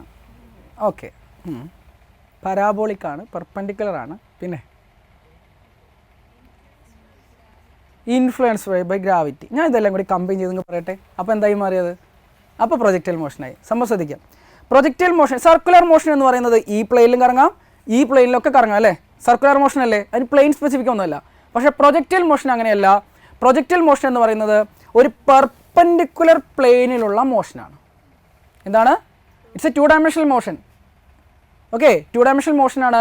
പക്ഷേ ആ പ്ലെയിൻ എങ്ങനെയാണ്? പെർപെൻഡിക്കുലർ പ്ലെയിൻ ആണ്. അത് ഏതിൻ്റെ ഇൻഫ്ലുവൻസിൽ മാത്രം? ഗ്രാവിറ്റിയുടെ ഇൻഫ്ലുവൻസിൽ മാത്രം. അപ്പോൾ പ്രൊജക്റ്റൈൽ മോഷൻ എന്ന് പറഞ്ഞു കഴിഞ്ഞാൽ motion of an object in a vertical plane under the influence of gravity. ഗ്രാവിറ്റിയുടെ ഇൻഫ്ലുവൻസിലുള്ള വെർട്ടിക്കൽ പ്ലെയിനിലുള്ള ഒരു മോഷനാണ് ഏത്? Projectile motion. ഓക്കെ, ഇപ്പോൾ ഇവിടെ ശ്രദ്ധിക്കാം. ഇത് ഓക്കെ, ഇത് പ്രൊജക്റ്റൈൽ മോഷനാണോ? Of course it's a projectile motion അല്ലേ? കാരണം എന്താ? ഇതൊരു വെർട്ടിക്കൽ പ്ലെയിനിലാണ്, ഗ്രാവിറ്റിയുടെ ഇൻഫ്ലുവൻസ് മാത്രമല്ലേ വരുന്നത്. ക്ലിയർ ആണോ? യെസ്. പക്ഷേ അതിന് പ്രൊജക്റ്റൈൽ മോഷൻ നമ്മൾ പഠിക്കുമ്പോൾ ഇങ്ങനെയൊക്കെ പഠിക്കാറുണ്ട് അല്ലേ? ഈ പോകുന്ന ഒബ്ജക്റ്റിനെയാണ് നമ്മളെന്ത് വിളിക്കുക? പ്രൊജക്റ്റൈൽ. അത് പോകുന്ന പാത്തിനെയാണ് ട്രജക്ടറി എന്ന് വിളിക്കുന്നത്. ട്രജക്ടറി. അതിൻ്റെ ഇനീഷ്യൽ പൊസിഷനും ഫൈനൽ പൊസിഷനും തമ്മിലുള്ള ഡിസ്റ്റൻസ് ആണ് ഇത്? റേഞ്ച് അല്ലേ? റേഞ്ച്. നിങ്ങൾ ഒരു കാര്യം ആലോചിക്കുക, റേഞ്ചാണ് ഇത് ട്രജക്ടറിയാണ്. ഓക്കെ, ഇത് ആൾട്ടിറ്റ്യൂഡാണ്, അതിൻ്റെ ഹൈറ്റാണ്. ഓക്കെ, ആൾട്ടിറ്റ്യൂഡാണ്. ഒരു കാര്യം ഞാൻ ചോദിക്കട്ടെ, ഈ പറയുന്ന പ്രൊജക്റ്റൈലിൻ്റെ ആംഗിൾ 90 ഡിഗ്രിയിൽ ഞാൻ ലോഞ്ച് ചെയ്ത് കഴിഞ്ഞാൽ ഇതിൻ്റെ റേഞ്ച് എത്രയായിരിക്കും? 0 ആയിരിക്കും. ഇത് 90 ഡിഗ്രിയിലല്ലേ ലോഞ്ച് ചെയ്യുന്നത് അല്ലേ? കാരണം എന്താ? ഇത് ഇനീഷ്യൽ പൊസിഷനിൽ തന്നെയല്ലേ വന്ന് വീണേ. നമ്മൾ നേരത്തെ പഠിച്ചതല്ലേ ഇത്? ഒരാൾ അങ്ങോട്ട് പോയി തിരിച്ചു വന്നപ്പോൾ ഡിസ്പ്ലേസ്മെൻറ്റ് 0 ആയില്ലേ? റേഞ്ച് 0 ആയില്ലേ? പക്ഷേ ഇതിന് മാക്സിമം റേഞ്ച് കിട്ടിയപ്പോഴാണ് 45 ഡിഗ്രിയിൽ ലോഞ്ച് ചെയ്യുമ്പോൾ. ഓക്കെ, ഒരു മിനിറ്റ്. ഓക്കെ, 45 ഡിഗ്രിയിൽ ലോഞ്ച് ചെയ്യുമ്പോഴാണ് എന്ത് കിട്ടുന്നത്? മാക്സിമം റേഞ്ച് കിട്ടുന്നത്. അപ്പോൾ എപ്പോഴും 45 പറയരുത്. 45 ഡിഗ്രിയിലാണ് എന്ത് കിട്ടുക? മാക്സിമം റേഞ്ച് കിട്ടുക. Okay, so what is projectile motion? It is A motion of N object in a vertical plane under the influence of gravity. അത്രേ ഉള്ളൂ. ഓക്കെ അല്ലേ? ശരി. മിസൈലാണോ ഷെല്ലാണോ പ്രൊജക്റ്റൈൽ? എന്താ ഷെല്ല്? എന്താ മിസൈൽ?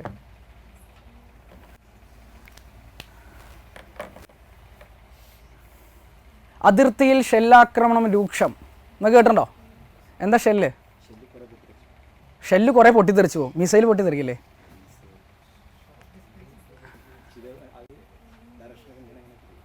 ആ, ഏത്? മിസൈല്.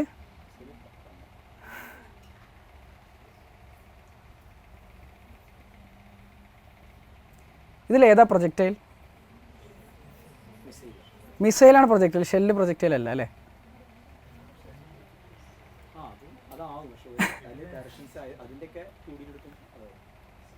ഓക്കെ, ഇതിൽ ഷെല്ലാണ് പ്രൊജക്റ്റൈൽ. കാരണം ഷെല്ല് എന്ന് പറയുന്നത് പീരങ്കി വെടിയുണ്ടയാണ്.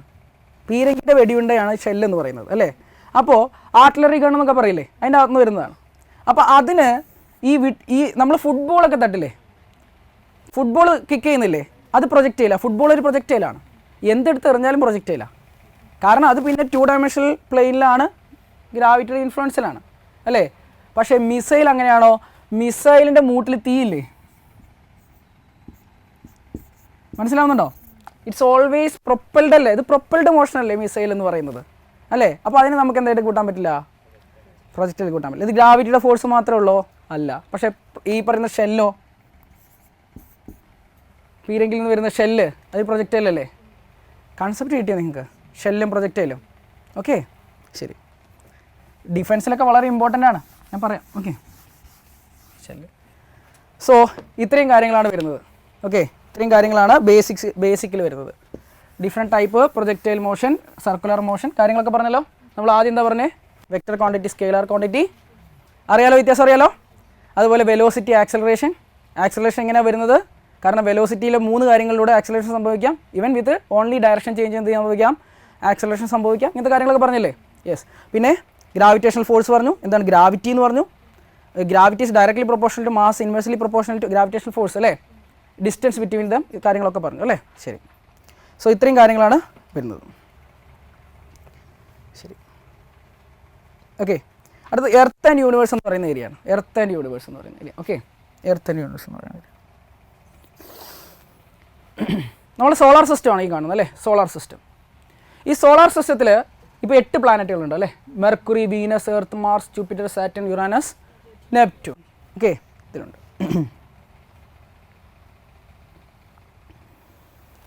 ഇതിൽ ഏതൊക്കെ പ്ലാനറ്റുകൾക്കാണ് നാച്ചുറൽ സാറ്റലൈറ്റ്സ് ഉള്ളത്? എർത്ത് മുതൽ അങ്ങോട്ട്.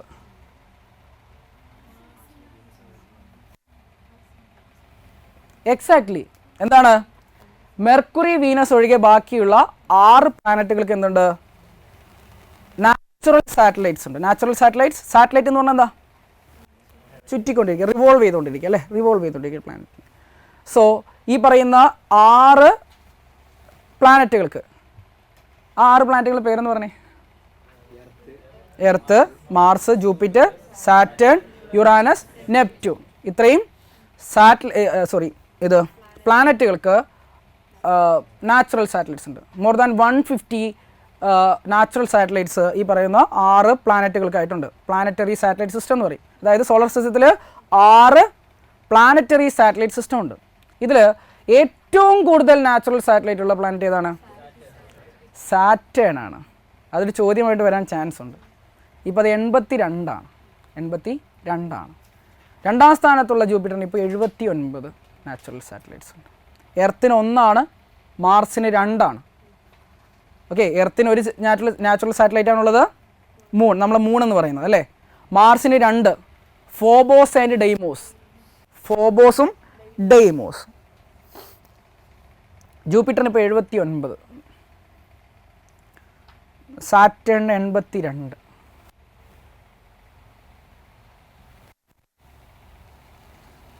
യുറാനസിന് എത്രയാണ്? 23,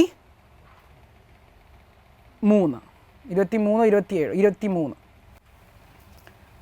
നെപ്റ്റ്യൂണിന് 14. ഓക്കെ, ഇത്രയും നാച്ചുറൽ സാറ്റലൈറ്റ്സ് ഉണ്ട് അല്ലേ. ശരി. സോ ഇപ്പോൾ നമ്മൾ പറഞ്ഞത് എന്താണ്? ഈ സോളാർ സിസ്റ്റത്തിൽ ഏറ്റവും കൂടുതൽ സാറ്റലൈറ്റ് ഉള്ള പ്ലാനറ്റ് ഏതാണ്? അല്ല, എർത്താണ്. എന്താ ആർട്ടിഫിഷ്യൽ സാറ്റലൈറ്റ്സ് കൂടി വരും അല്ലേ. ഞാൻ എത്രയും പറഞ്ഞത് എന്താണ്? നാച്ചുറൽ സാറ്റലൈറ്റ്സിൻ്റെ കാര്യമാണ്. ആർട്ടിഫിഷ്യൽ സാറ്റലൈറ്റ് എന്താ? മനുഷ്യനിർമ്മിതമായ ഒബ്ജക്ട്സ് ആണ് എർത്തിനെ ചുറ്റിക്കൊണ്ടിരിക്കുന്നത് അല്ലേ. മീൻസ് എർത്തിനല്ല, മറ്റ് പ്ലാനറ്റുകളെ ചുറ്റിയല്ല ഒരു സാറ്റലൈറ്റ്. ഓക്കെ, അങ്ങനെയാണെങ്കിൽ ഈ ആർട്ടിഫിഷ്യൽ സാറ്റലൈറ്റ് എന്ന് പറയുന്നത് മനുഷ്യനിർമ്മിത ഒബ്ജക്റ്റ് അല്ലേ. ഇതിനെ ലോഞ്ച് ചെയ്യുന്ന വെഹിക്കിൾസിനെ കുറിച്ചൊക്കെ നമ്മളിപ്പോൾ പറഞ്ഞല്ലോ. ഇതൊന്നും എന്താ നമ്മൾ ലോഞ്ച് ചെയ്ത് കഴിഞ്ഞാൽ തിരിച്ച് നമ്മൾ മണ്ടയ്ക്ക് തന്നെ വീഴാത്ത എന്തുകൊണ്ടാണ്? വൈ ഈ സാറ്റലൈറ്റ്സ് തിരിച്ച് എർത്തിലേക്ക് വീഴാത്തത് എന്തുകൊണ്ട്? ഒരു ചോദ്യമല്ലേ. അപ്പോൾ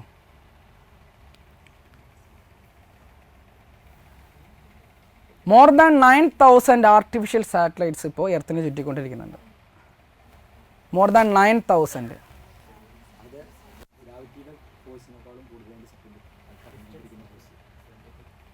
അത് തന്നെയാണ് കാര്യം. എന്താ കാര്യം? ഞാൻ നേരത്തെ പറഞ്ഞിരുന്നല്ലോ അല്ലേ, ഒരു വസ്തു സർക്കുലർ മോഷനിൽ തുടരണമെങ്കിൽ എന്താവശ്യമുണ്ട്? അതിൻ്റെ എന്ത് ബാലൻസ്ഡ് ആയിരിക്കണം? അതിൻ്റെ സെൻട്രിപെറ്റൽ ഫോഴ്സും സെൻട്രിഫ്യൂഗൽ ഫോഴ്സും ബാലൻസ്ഡ് ആയിരിക്കണം അല്ലേ. അപ്പോൾ ജസ്റ്റ് ഇമാജിൻ, എർത്തിന് ചുറ്റും ഒരു സാറ്റലൈറ്റ് റിവോൾവ് ചെയ്തുകൊണ്ടിരിക്കുകയാണ്.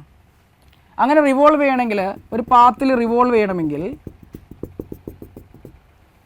യു നോ ദാറ്റ് അതിൻ്റെ മുകളിൽ വരുന്ന ഇതിന് സർക്കുലർ മോഷനിൽ തുടരണമെങ്കിൽ അതിന് എന്താ ആവശ്യമുണ്ട്?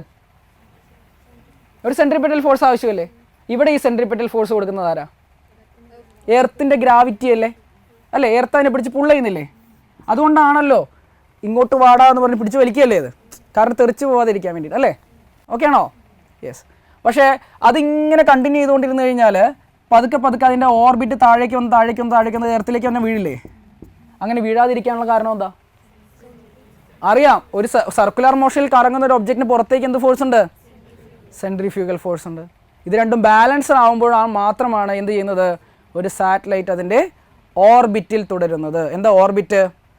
ആ fixed path in which a satellite revolve around earth, അതാണെന്ത്? ഓർബിറ്റ് എന്ന് പറയുന്നത്. ഓരോ സാറ്റലൈറ്റിനും എന്തുണ്ട്? ഒരു ഫിക്സഡ് ആയിട്ടുള്ള ഓർബിറ്റ് ഉണ്ട്. ക്ലിയർ അല്ലേ? യെസ്.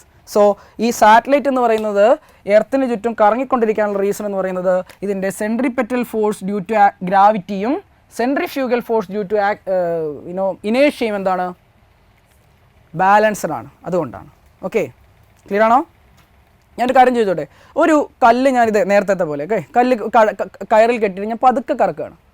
ഈ കല്ലെന്ന് പറയുന്നത് ഇവിടെ കടന്നിട്ടല്ലേ കറങ്ങുക. ഞാനത് സ്പീഡ് കൂട്ടി, അപ്പോൾ കുറച്ചും കൂടി എന്ത് ചെയ്യും? ഇങ്ങോട്ടേക്ക് വരും അല്ലേ. അപ്പോൾ പുറത്തേക്ക് വരുന്ന ഈ ഫോഴ്സ്, സെൻട്രിഫ്യൂഗൽ ഫോഴ്സ് എപ്പോഴാണ് കൂടുന്നത്? ഞാൻ സ്പീഡിൽ കറക്കുമ്പോഴല്ലേ. അതായത് സ്പീഡിൽ കറക്കുമ്പോൾ എന്ത് സംഭവിക്കുന്നുണ്ട്? സെൻട്രിഫ്യൂഗൽ ഫോഴ്സ് കൂടുന്നില്ലേ? അങ്ങനെയാണെങ്കിൽ നമുക്ക് ഒരു കാര്യം ചോദിക്കട്ടെ. ഞാൻ ഇവിടെ ഈ എർത്തിന് ചുറ്റും സാറ്റലൈറ്റ്സ് ഉണ്ട്. ഈ സാറ്റലൈറ്റ്സിൽ 2 സാറ്റലൈറ്റാണ് ഞാൻ പറയുന്നത്. നിങ്ങൾ ആലോചിച്ചിട്ട് പറഞ്ഞാൽ മതി. ഓപ്ഷൻ എ, ഇത് ബി. ഈ 2 സാറ്റലൈറ്റ്സിൽ എയുടെ മുകളിലും ബിയും എ എന്ന് പറയുന്ന 2 സാറ്റലൈറ്റ്സ്, ഇതിൽ ഏതിൻ്റെ മുകളിലാണ് ഏറ്റവും കൂടുതൽ സെൻട്രിപെറ്റൽ ഫോഴ്സ് ഫീൽ ചെയ്യുക? ഞാൻ ചോദിക്കാം ചാടി ഇങ്ങോട്ട് പറഞ്ഞാൽ ഞാൻ ചോദിക്കാം. ഓക്കെ, ആലോചിക്കാം. എ എന്ന് പറയുന്ന സാറ്റലൈറ്റ് ഉണ്ട്, ബി എന്ന് പറയുന്ന സാറ്റലൈറ്റ് ഉണ്ട്. ഇതിൽ ഈ 2 സാറ്റലൈറ്റിൽ ഏതിൻ്റെ മുകളിലാണ് കൂടുതൽ സെൻട്രിപെറ്റൽ ഫോഴ്സ് ഫീൽ ചെയ്യുക? ഞാൻ ചോദിക്കാം. ഓക്കെ, എ എന്നുള്ളവർ എത്ര പേരുണ്ട്? കൈ ഒന്നിച്ചേ. അതാ ഇത്രയും പേര് എ ആണ് അല്ലേ. ബി എന്നുള്ളവർ എത്ര പേരുണ്ട്? കുറച്ച് പേര് ബി ആണ് അല്ലേ. ശരി, അതിന് കറക്റ്റ് ആൻസർ എന്ന് പറയുന്നത് എ ആണ്. വൈ? നിങ്ങൾക്കറിയാം, ഗ്രാവിറ്റേഷണൽ ഫോഴ്സ് എന്ന് പറയുന്നത് ഡിസ്റ്റൻസ് കൂടുമ്പോൾ കുറയും. ഇവിടുത്തെ സെൻട്രിപെറ്റൽ ഫോഴ്സ് കൊടുക്കുന്നത് ഏതാണ്? ഗ്രാവിറ്റേഷണൽ ഫോഴ്സ് അല്ലേ. അപ്പോൾ ഏറ്റവും അടുത്ത് നിൽക്കുന്നതിനല്ലേ ഏറ്റവും കൂടുതൽ സെൻട്രിപെറ്റൽ ഫോഴ്സ് വരിക? ആണോ? അപ്പോൾ ഇത് സർക്കുലർ മോഷൻ അല്ലെങ്കിൽ ഇതിന് ചുറ്റും കറങ്ങിക്കൊണ്ടിരിക്കുന്നുണ്ടെങ്കിൽ എക്കാണോ ബിക്കാണോ ഏറ്റവും കൂടുതൽ സെൻട്രിഫ്യൂഗൽ ഫോഴ്സ് ആവശ്യം? ബാലൻസർ ആവാൻ വേണ്ടിയിട്ട് ഏതിനാണ്? എക്കല്ലേ ആവശ്യം? എക്കല്ലേ. കാരണം എന്താ? എയുടെ മുകളിലല്ലേ കൂടുതൽ സെൻട്രിപെറ്റൽ ഫോഴ്സ് വരുന്നത്. അപ്പോൾ അതിന് ബാലൻസ് ചെയ്യുന്ന സെൻട്രിഫ്യൂഗൽ ഫോഴ്സ് വേണ്ടേ? അങ്ങനെയാണെങ്കിൽ എ ആണോ ബി ആണോ ഏറ്റവും സ്പീഡിൽ എർത്തിനെ ചുറ്റിക്കൊണ്ടിരിക്കേണ്ടത്? എ ആണോ ബി ആണോ സ്പീഡ് എർത്തിനെ ചുറ്റിക്കൊണ്ടിരിക്കേണ്ടത്? എ എന്നുള്ളവർ എത്ര പേരുണ്ട്? ബി എന്നുള്ളവർ എത്ര പേരുണ്ട്? ആഹാ, അത് ശരി. ബാക്കിയുള്ളവർക്കൊന്നും ഒരു ഉത്തരവില്ലേ? ഒന്നുകൂടെ പറയാം. ഞാൻ നേരത്തെ കല്ലൊക്കെ കിട്ടി എന്തിനാണ് നിങ്ങൾ കറക്കുന്നത്? നിങ്ങൾക്ക് മനസ്സിലാവാൻ വേണ്ടിയിട്ടാണ്. ഓക്കെ, സെൻട്രിഫ്യൂഗൽ ഫോഴ്സ് എപ്പോഴാണ് കൂടിയേ? സ്പീഡിൽ കറക്കിയപ്പോഴല്ലേ. അപ്പോൾ എക്കാണോ ബിക്കാണോ കൂടുതൽ സെൻട്രിഫ്യൂഗൽ ഫോഴ്സ് വേണ്ടത്? എക്കല്ലേ. അപ്പോൾ എ ആണോ ബി ആണോ ഏറ്റവും സ്പീഡിൽ കറങ്ങേണ്ടത്? എ അല്ലേ. കാരണം എക്കല്ലേ കൂടുതൽ സെൻട്രിഫ്യൂഗൽ ഫോഴ്സ് വേണ്ടത്. ഓക്കെ ആണോ? ശരി. അതായത് ഒരു ഓർബിറ്റിലുള്ള ഒരു പെർട്ടിക്കുലർ ഓർബിറ്റിലുള്ള ഒരു സാറ്റലൈറ്റിന് കൃത്യമായിട്ട് സ്പെസിഫിക് ആയിട്ട് ഒരു ഓർബിറ്റൽ വെലോസിറ്റി ഉണ്ട്. ഓക്കെ, അതായത് ഒരു സാറ്റലൈറ്റിൻ്റെ ലോഞ്ച് സക്സസ്ഫുൾ ആവണമെങ്കിൽ ഏതെങ്കിലും ഒരു ഹൈറ്റിൽ കൊണ്ടുപോയി ചുമ്മാ വിട്ടിട്ട് കാര്യമില്ല. അതിന് എന്ത് കൊടുക്കണം? റിക്വയർഡ് ഓർബിറ്റൽ വെലോസിറ്റി കൊടുക്കണം. ഓക്കെ, അതായത് ഒരു ലോഞ്ച് വെഹിക്കിൾ PSLV പോലെ GSLV പോലെയുള്ള ഒരു ലോഞ്ച് വെഹിക്കിളിന് 2 പർപ്പസ് ഉണ്ട്. എന്താ? ഒന്ന് റിക്വയർഡ് ഹൈറ്റിലേക്ക് എത്തിക്കുക, വേറൊന്ന് റിക്വയർഡ് ഓർബിറ്റൽ വെലോസിറ്റി കൊടുക്കുക. ഇത് രണ്ടും സക്സസ് ആയാൽ മാത്രമേ ആ ലോഞ്ച് സക്സസ് ആവുള്ളൂ. ക്ലിയർ ആയല്ലോ? യെസ്. ഇനി ഇവിടെ ശ്രദ്ധിക്കുക, എർത്തിനോട് വളരെ അടുത്ത് കിടക്കുന്ന ഓർബിറ്റുകൾ നമ്മൾ എന്താ വിളിക്കുക? ലോ എർത്ത് ഓർബിറ്റ് എന്ന് വിളിക്കുക. വളരെ മുകളിൽ കിടക്കുന്നത് നമുക്ക് ഹൈ എർത്ത് ഓർബിറ്റ് എന്ന് ജസ്റ്റ് വിളിക്കുക. ഹൈ എർത്ത് ഓർബിറ്റ് എന്ന് വിളിക്കുക. ലോ എർത്ത് ഓർബിറ്റ് എന്ന് പറഞ്ഞു കഴിഞ്ഞാൽ 200 മുതൽ എർത്തിൻ്റെ സർഫസിൽ നിന്ന് 200 മുതൽ 2000 കിലോമീറ്റർ വരെ ഹൈറ്റുള്ള ഓർബിറ്റുകളെ നമ്മൾ എന്ത് വിളിക്കുന്നത്? ലോ എർത്ത് ഓർബിറ്റ് എന്ന് വിളിക്കുന്നത്. ലോ എർത്ത് ഓർബിറ്റിലുള്ള സാറ്റലൈറ്റ്സിനല്ലേ ഓർബിറ്റൽ വെലോസിറ്റി കൂടുതൽ വേണ്ടത്. ഓക്കെ അല്ലേ? നിങ്ങൾ ഒരു മരണക്കിണർ ആലോചിക്കുക. ഡെത്ത് വെൽ എന്ന് പറഞ്ഞിട്ട് ഒരു ഇല്ലേ, നമ്മൾ ഈ കാർണിവൽസിലൊക്കെ കാണുന്ന ബൈക്കൊക്കെ ഇങ്ങനെ റൈസ് ചെയ്യുന്ന ചെറിയ സ്ലോപ്പായിട്ടുള്ളൊരു കിണർ, അതിൽ ആളുകൾ ഇങ്ങനെ ബൈക്ക് കൊണ്ട് റൈസ് ചെയ്യുന്നില്ലേ? അതാലോചിക്കുക. ആ ബൈക്കിനെ സാറ്റലൈറ്റായിട്ട് ഇമേജിൻ ചെയ്യുക. ആ ബൈക്ക് ഒരു പെർട്ടിക്കുലർ ഹൈറ്റിൽ തുടരണമെങ്കിൽ അത് പെർട്ടിക്കുലർ സ്പീഡ് മെയിൻറ്റെയിൻ ചെയ്താലേ പറ്റുള്ളൂ. അതിൽ കുറഞ്ഞു കഴിഞ്ഞാൽ എന്ത് സംഭവിക്കും? താഴേക്ക് വീഴും. വല്ലാണ്ട് സ്പീഡ് കൂടിയാലോ തെറിച്ച് പോയില്ലേ? ഇല്ലേ? അതേ അവസ്ഥയാണ് ആർക്കുള്ളത്? ഈ പറയുന്ന സാറ്റലൈറ്റിനുള്ളത്. ഓക്കെ, അതിനെ ഒരു പെർട്ടിക്കുലർ റേഞ്ചിൽ മാത്രമേ സ്പീഡ് മെയിൻറ്റെയിൻ ചെയ്യാൻ പറ്റുള്ളൂ. ഒരു മിനിമം സ്പീഡും വേണം, മാക്സിമം ലിമിറ്റും ഉണ്ട്. ഓക്കെ, അതായത് മിനിമം ലോ എർത്ത് ഓർബിറ്റിൽ തുടരാൻ വേണ്ടിയിട്ട് ഒരു സാറ്റലൈറ്റിന് വേണ്ട മിനിമം സ്പീഡ് എന്ന് പറയുന്നത് 7.9 കിലോമീറ്റർ പെർ സെക്കൻഡ് ആണ്. 7.9 കിലോമീറ്റർ പെർ സെക്കൻഡ്. ഒരു സെക്കൻഡിൽ 7.9 കിലോമീറ്റർ ഓർബിറ്റൽ വെലോസിറ്റിയിൽ മൂവ് ചെയ്താൽ മാത്രമേ ലോ എർത്ത് ഓർബിറ്റിൽ എന്ത് ചെയ്യാൻ പറ്റുള്ളൂ? ഒരു സാറ്റലൈറ്റിന് സ്റ്റേ ചെയ്യാൻ പറ്റുള്ളൂ, പെർട്ടിക്കുലർ ഓർബിറ്റ് മെയിൻറ്റെയിൻ ചെയ്യാൻ പറ്റുള്ളൂ. അതിൽ കുറഞ്ഞു കഴിഞ്ഞാൽ എന്ത് സംഭവിക്കും? ഏത് ഫോഴ്സിനേക്കാൾ കൂടും? സെൻട്രിപെറ്റൽ ഫോഴ്സ് സെൻട്രിഫ്യൂഗൽ ഫോഴ്സിനേക്കാൾ കൂടും. ഈ ഓർബിറ്റ് പതുക്കെ ഡീകേ ചെയ്ത് ഇത് കത്തിത്തീരും. What will happen if there is a, അവിടെ നിങ്ങൾ ശ്രദ്ധിക്കുക, ഈ പറയുന്ന ഓർബിറ്റൽ വെലോസിറ്റിക്ക് ഒരു മാക്സിമം ലിമിറ്റ് ഉണ്ടായിരിക്കില്ലേ? ആ മാക്സിമം ലിമിറ്റിനെ കവർ ചെയ്ത് പോയി കഴിഞ്ഞാൽ എന്ത് സംഭവിക്കും? പിന്നെ എർത്തിനെ അതിനെ പിടിച്ചു നിർത്താൻ പറ്റുമോ? ഇല്ല. ഏത് ഫോഴ്സിനേക്കാൾ കൂടും? സെൻട്രിഫ്യൂഗൽ ഫോഴ്സ് സെൻട്രിപെറ്റൽ ഫോഴ്സിനേക്കാൾ കൂടുകയും എർത്തിൽ നിന്നും ഇത് തെറിച്ചു പോവുകയും ചെയ്യും. അതിനാണ് എസ്കേപ്പ് വെലോസിറ്റി എന്ന് വിളിക്കുന്നത്. അത് എത്രയാണ്? 11.2 കിലോമീറ്റർ പെർ സെക്കൻഡ് ആണ്. അതാണ് എർത്തിൻ്റെ എസ്കേപ്പ് വെലോസിറ്റി എന്ന് പറയുന്നത്. കാര്യം പിടി കിട്ടിയോ? മിനിമം 7.9 കിലോമീറ്റർ പെർ സെക്കൻഡ് വേണം, മാക്സിമം പറ്റുന്നത് എത്രയാണ്? 11.2 കിലോമീറ്റർ പെർ സെക്കൻഡ് ആണ് ഓർബിറ്റൽ വെലോസിറ്റി. ഇതിനാണ് നമ്മുടെ എർത്തിൻ്റെ എസ്കേപ്പ് വെലോസിറ്റി എന്ന് പറയുന്നത്. എർത്തിൻ്റെ എസ്കേപ്പ് വെലോസിറ്റി. ക്ലിയർ ആയോ? അതായത് ഇപ്പോൾ ചന്ദ്രയാൻ, മംഗൾയാൻ ഇവരൊക്കെ എർത്തിൻ്റെ ഗ്രാവിറ്റേഷണൽ പുള്ളിൽ നിന്ന് എസ്കേപ്പ് ചെയ്ത് പോകണ്ടേ? അങ്ങനെ വേണമെങ്കിൽ ആ സ്പേസ് ക്രാഫ്റ്റുകൾക്ക് നമ്മൾ മിനിമം ഏത് വെലോസിറ്റിയെങ്കിലും കൊടുക്കണം? ഈ പറയുന്ന എസ്കേപ്പ് വെലോസിറ്റിയെങ്കിലും കൊടുക്കണം, എങ്കിലേ എർത്തിൻ്റെ ഗ്രാവിറ്റേഷണൽ പുള്ളിൽ നിന്ന് എസ്കേപ്പ് ചെയ്ത് പോകാൻ സാധിക്കുകയുള്ളൂ. ഓക്കെ, എന്നാൽ ഇത്രയൊന്നും വേണ്ട ഏതിന്? ഹൈ എർത്ത് ഓർബിറ്റിലുള്ള സാറ്റലൈറ്റ്സിന്. അതിനൊക്കെ വെറും 3 കിലോമീറ്റർ പെർ സെക്കൻഡ് എന്ത് മതി? ഓർബിറ്റൽ വെലോസിറ്റി മതി. കൺസെപ്റ്റ് കിട്ടിയെന്ന് ഞാൻ വിചാരിക്കുന്നു. Okay, so low earth orbit എന്ന് പറയുന്നത് 200 മുതൽ 2000 കിലോമീറ്റർ ഹൈറ്റ് വരെയൊക്കെയാണ്. ഈ പറയുന്ന ഹൈ എർത്ത് ഓർബിറ്റുകൾ അഥവാ geostationary orbit, geosynchronous orbit എന്നൊക്കെ പറയുന്നത് 36,000 കിലോമീറ്റർ ഹൈറ്റിലാണ്, 36,000 കിലോമീറ്റർ ഹൈറ്റിലാണ്. ഓക്കെ, 36,000 കിലോമീറ്റർ ഹൈറ്റിലാണ് ഇത് ഈ ഹൈ എർത്ത് ഓർബിറ്റുകൾ എന്ന് പറയുന്ന കാറ്റഗറിയിൽ വരുന്നത്. Okay, geostationary, geosynchronous satellite ഓർബിറ്റുകൾ. അവിടെയൊക്കെ നിൽക്കാൻ വേണ്ടിയിട്ട് സാറ്റലൈറ്റ്സിന് എന്തിൻ്റെ ആവശ്യമുള്ളൂ? ഈ പറയുന്ന ഓൾമോസ്റ്റ് 3 കിലോമീറ്റർ പെർ സെക്കൻഡ് സ്പീഡിൻ്റെ ആവശ്യമുള്ളൂ. കാരണം അവിടെ എന്ത് കുറവാ? ഗ്രാവിറ്റേഷണൽ പുള്ള് കുറവാ. ഓക്കെ അല്ലേ? ശരി, നമ്മുടെ ഇൻ്റർനാഷണൽ സ്പേസ് സ്റ്റേഷനെ കുറിച്ച് കേട്ടിട്ടുണ്ടോ? അത് 600 കിലോമീറ്റർ 400 മുതൽ 600 കിലോമീറ്റർ റേഞ്ചിലാണ് എന്ത് ചെയ്യുന്നത്? ഓർബിറ്റ് ചെയ്തുകൊണ്ടിരിക്കുന്നത് അല്ലേ? അപ്പോൾ അതിൻ്റെ സ്പീഡ് എത്രയായിരിക്കും? ഓർബിറ്റൽ വെലോസിറ്റി എത്രയായിരിക്കും? ഇത്രയും പറയുന്ന 7.9 അല്ലെങ്കിൽ 8 കിലോമീറ്റർ പെർ സെക്കൻഡ് സ്പീഡിലായിരിക്കും അത് റിവോൾവ് ചെയ്തുകൊണ്ടിരിക്കുക. അങ്ങനെ റിവോൾവ് ചെയ്യുന്ന ഇൻ്റർനാഷണൽ സ്പേസ് സ്റ്റേഷൻ എന്താണ്? 90 മിനിറ്റ് കൊണ്ട് എർത്തിന് ഒരു തവണ ചുറ്റി വരും. അതായത് നിങ്ങൾ ഒരു KSൻ്റെ ഒരു പേപ്പർ തീർക്കുമ്പോഴേക്കും ഇൻ്റർനാഷണൽ സ്പേസ് സ്റ്റേഷൻ ഒരു തവണ എർത്തിനെ ചുറ്റിയിട്ടുണ്ടായിരിക്കും. അതായത് അതിൻ്റെ അകത്തിരിക്കുന്ന ആസ്ട്രോനോട്ട്സിൻ്റെ ഒരു പകൽ എന്ന് പറയുന്നത് എത്ര മിനിറ്റാണ്? 45 മിനിറ്റ്. ഒരു രാത്രി എന്ന് പറയുന്നത് എത്ര മിനിറ്റാണ്? 45 മിനിറ്റ്. മനസ്സിലാവുന്നുണ്ടോ? നമ്മളൊക്കെയാണെങ്കിൽ പ്രാന്തായി പോകും അല്ലേ? വെളിച്ചം ഇരുട്ട് ഇങ്ങനെ മാറിക്കൊണ്ടിരിക്കും. Okay, so international space station എന്ന് പറയുന്നത് 600 കിലോമീറ്റർ ഹൈറ്റിൽ അല്ലെങ്കിൽ 500 കിലോമീറ്റർ ഹൈറ്റിലാണ് വരിക. അപ്പോൾ നിങ്ങൾക്ക് ഞാൻ പറഞ്ഞു തന്നിട്ടാണോ ഇൻ്റർനാഷണൽ സ്പേസ് സ്റ്റേഷൻ്റെ ഓർബിറ്റൽ വെലോസിറ്റി? അല്ല, നിങ്ങൾക്ക് എന്ത് ചെയ്തു? ആ റേഞ്ചിൽ ഇത്രേ വരുള്ളൂ എന്നറിയാം. അങ്ങനെയാണ് സയൻസ് ആൻഡ് ടെക്നോളജിയിലെ ഉത്തരങ്ങൾ കണ്ടെത്തേണ്ടത്. ഓക്കെ, ശരി.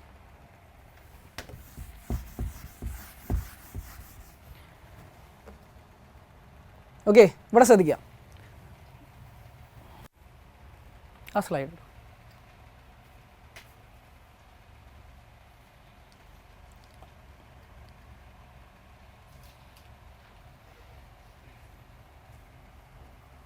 ഓക്കെ. സോളാർ സിസ്റ്റത്തിൻ്റെ ഒരു ആനിമേഷനാണ്. ഇവിടെ നിങ്ങൾക്ക് പെട്ടെന്ന് നിങ്ങളുടെ ശ്രദ്ധയിലേക്ക് വരുന്നത് എന്താ? ഇത് സണ്ണാണ്, ഇത് പ്ലാനറ്റ്സ് ആണ്. ഓക്കെ, ഇതിൽ നിങ്ങൾ ശ്രദ്ധിച്ചോ, ഈ പറയുന്ന സണ്ണിനോട് വളരെ അടുത്ത് വരുന്ന ഈ പ്ലാനറ്റുകളൊക്കെ ഹൈ സ്പീഡിൽ എർത്തിനെ റിവോൾവ് ചെയ്തുകൊണ്ടിരിക്കുകയല്ലേ. എന്നാൽ ജൂപ്പിറ്റർ കണ്ടോ പാട്ടും പാടി കറങ്ങിക്കൊണ്ടിരിക്കുന്നത്? കാരണം എന്താ, നിങ്ങൾ തന്നെ പറ. ഉള്ളിലുള്ള ഇന്നർ പ്ലാനറ്റ്സ് ഒക്കെ സണ്ണിനോട് വളരെ അടുത്തല്ലേ, അവരുടെ മുകളിൽ സണ്ണിൻ്റെ ഗ്രാവിറ്റേഷൻ പുള്ള് കൂടുതലല്ലേ. അപ്പോൾ അതിനെ ബാലൻസ് ചെയ്യുന്ന എന്താവശ്യമുണ്ട്? സെൻട്രിഫ്യൂഗൽ ഫോഴ്സ് ആവശ്യമുണ്ട്. അതുകൊണ്ട് അവർ കറങ്ങിക്കൊണ്ടേയിരിക്കും സ്പീഡിൽ. ജൂപ്പിറ്ററിനൊന്നും അത്രയ്ക്ക് ആവശ്യമില്ല. എർത്ത് ഒരു 12 തവണ ഓടിക്കഴിയുമ്പോഴാണ് ജൂപ്പിറ്റർ ഒരു തവണ എർത്തിനെ ചുറ്റി വരിക. അപ്പോൾ ട്രെൻഡ് മനസ്സിലാവുന്നുണ്ടോ അതിൻ്റെ? ഇതൊന്നും നമുക്ക് പ്രത്യേകം പഠിക്കേണ്ട കാര്യമില്ല, ഇത് അങ്ങനെയേ വരൂ. ഓക്കെ, ശ്രദ്ധിക്കുക. ഈ മാർസിനും ജൂപ്പിറ്ററിനും ഇടയ്ക്ക് വരുന്ന ഈ ചെറിയ ചെറിയ എന്താ പറയുക, ചെറിയ പാറക്കഷ്ണങ്ങളുണ്ട്, അതിനെയാണ് ആസ്ട്രോയിഡ്സ് എന്ന് വിളിക്കുക. ആസ്ട്രോയിഡ്സ്. ഓക്കെ, അത് നമുക്ക് പിന്നെ പഠിക്കാം. ഓക്കെ, ഇപ്പോൾ നമ്മൾ ഈ പറയുന്ന ഈ പറയുന്ന എർത്തിന് ചുറ്റുമുള്ള സാറ്റലൈറ്റുകൾ കറങ്ങിക്കൊണ്ടിരിക്കുന്നത് നമ്മൾ പറഞ്ഞില്ലേ, സർക്കുലർ പാത്ത് എന്ന് പറഞ്ഞുകൊണ്ടിരിക്കുകയാണ്. ചെറിയൊരു മാറ്റം നമുക്ക് വരുത്തണം. ഓക്കെ, അത് എലിപ്റ്റിക്കൽ ഷേപ്പിലുള്ള ഓർബിറ്റിലാണ് എന്ത് ചെയ്യുന്നത്, ഈ പ്ലാനറ്റുകൾ സണ്ണിന് ചുറ്റും കറങ്ങുന്നത്, അല്ലെങ്കിൽ എർത്തിന് ചുറ്റും ആര് കറങ്ങുന്നത്, സാറ്റലൈറ്റ്സ് കറങ്ങുന്നത് ഒക്കെ ഏത് പാത്തിലാണ്? എലിപ്റ്റിക്കൽ പാത്തിലാണ്. ഇവിടെ നമുക്ക് വരയ്ക്കാം. ഓക്കെ, ശ്രദ്ധിക്കാം. സോ ഒരു എലിപ്റ്റിക്കൽ പാത്തിൽ ഒരു എലിപ്സിന് 2 ഫോക്കസ് ഉണ്ടായിരിക്കുമല്ലോ, അതിലേതെങ്കിലും ഒരു ഫോക്കസിലായിരിക്കും ആര്, സൺ എന്ന് പറയുന്നത്. അതിന് ചുറ്റുമാണ് ആര് കറങ്ങിക്കൊണ്ടിരിക്കുന്നത്? എർത്തിനെ പോലെയുള്ള ഒരു പ്ലാനറ്റ് കറങ്ങിക്കൊണ്ടിരിക്കുന്നത് അല്ലേ. അപ്പോൾ ഈ ഒരു പാത്തിൽ സണ്ണിനോട് വളരെ അടുത്ത് വരുന്നൊരു പോയിന്റും അകലെ വരുന്നൊരു പോയിന്റും ഇല്ലേ. ഈ അടുത്ത് വരുന്ന പോയിന്റിനെ നമ്മൾ എന്ത് വിളിക്കും? പെരിഹെലിയൺ എന്ന് വിളിക്കും. പെരിഹെലിയൺ എന്ന് വിളിക്കും. അതുപോലെ ദൂരെ വരുന്ന ഫാർത്തസ്റ്റ് പോയിന്റ് ഫ്രം സൺ എന്ത് വിളിക്കും? അപ്ഹെലിയൺ എന്ന് വിളിക്കും. പ്ലീസ് ടെൽ മീ, ഈ പറയുന്ന പെരിഹെലിയനാണോ അപ്ഹെലിയനാണോ എർത്ത് സ്പീഡിൽ മൂവ് ചെയ്യുക? പെരിഹെലിയനിലായിരിക്കും എർത്ത് പെട്ടെന്ന് മൂവ് ചെയ്യുക. കാരണം എന്താ? It's very near to sun. Okay അല്ലേ? Very near to sun. ഇതേ അവസ്ഥ തന്നെയാണ് എർത്തിന് ചുറ്റുമുള്ള ഒരു സാറ്റലൈറ്റിൻ്റെ അവസ്ഥ. എർത്തിനോട് വളരെ അടുത്ത് വരുന്നൊരു പോയിന്റ് ഉണ്ട്, എർത്തിനോട് വളരെ ദൂരെ വരുന്നൊരു പോയിന്റ് ഉണ്ട്. അപ്പോൾ ഇതിനെ നമ്മൾ പെരിജി എന്ന് വിളിക്കും. ഫാർത്തസ്റ്റ് പോയിന്റ് നമ്മൾ എന്ത് വിളിക്കും? അപ്പോജി എന്ന് വിളിക്കും. പെരിജി ആൻഡ് അപ്പോജി. ഓക്കെ ആണോ? ശരി. ഇനി ഇത് എപ്പോഴാണ് നമുക്ക് ഇമ്പോർട്ടൻ്റ്, ഈ പറയുന്ന ഒരു കൺസെപ്റ്റ് വളരെ ഇമ്പോർട്ടൻ്റ് ആയി വരുന്നതെന്ന് നോക്കുക. You know what is solar Eclipse? എന്താണ് സോളാർ എക്ലിപ്സ്?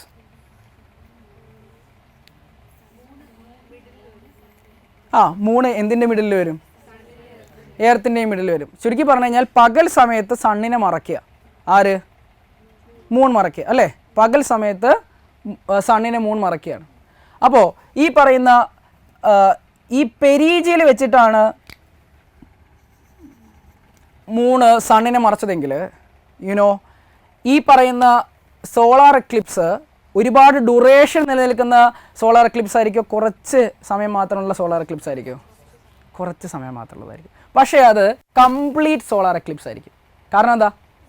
ഇതാ വളരെ അടുത്തല്ലേ. എന്നാൽ ഇത് ഇങ്ങനെ തന്നെ വന്നോളൊന്നുമില്ല.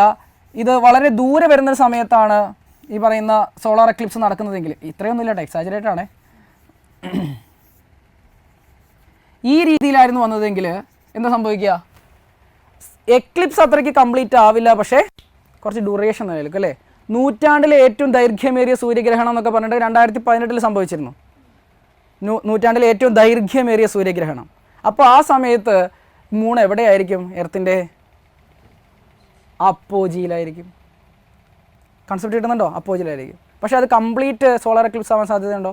ഇല്ല. കാരണം അത് എർത്തിൽ നിന്ന് ഒരുപാട് ദൂരെയായിരിക്കും മൂണെന്ന് പറയുന്നത്. ഓക്കെ, ഇതൊക്കെയാണ് ബേസിക് കൺസെപ്റ്റ് എന്ന് പറയുന്നത്, അപ്പോജി ആൻഡ് പെരിജി. ബേസിക്കലി അപ്പോജി എന്ന് പറഞ്ഞു കഴിഞ്ഞാൽ എർത്തിൽ നിന്നും ഫാർത്തസ്റ്റ് പോയിന്റ്, പെരിജി എന്ന് പറഞ്ഞു കഴിഞ്ഞാൽ എർത്തിനോട് വളരെ അടുത്ത് വരുന്നൊരു പോയിന്റ്. ഈ കൺസെപ്റ്റ് കിട്ടുക. ഓക്കെ,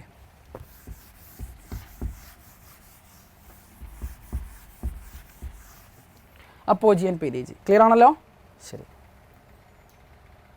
ഇതുപോലെ ഇരിക്കും. സണ്ണിനെ ഈ പറയുന്ന ഒരു എലിപ്റ്റിക്കൽ പാത്തിലാണ് പറയുന്ന പ്ലാനറ്റ്സ് റിവോൾവ് ചെയ്തുകൊണ്ടിരിക്കുന്നത്. ഓക്കെ, റിവോൾവ് ചെയ്തുകൊണ്ടിരിക്കും. ഇത്രയും ഡീറ്റെയിൽസിലേക്ക് ഞാൻ കിടക്കുന്നില്ല, നമുക്ക് പെട്ടെന്ന് ഓക്കെ നോക്കൂ. എർത്ത് സണ്ണിനോട് വളരെ അടുത്ത് വരുന്ന പ്ലാനറ്റ് എന്ത് ചെയ്യും? വളരെ സ്പീഡിൽ റിവോൾവ് ചെയ്തിരിക്കും. ദൂരെയുള്ളത് അതിനേക്കാൾ പതുക്കെയായിരിക്കും. ഓക്കെ, ബേസിക്കലി ഇതാണ് ഒരു ഓർബിറ്റ് എന്ന് പറയുന്നത്. എന്താണ് ഒരു ഓർബിറ്റ്?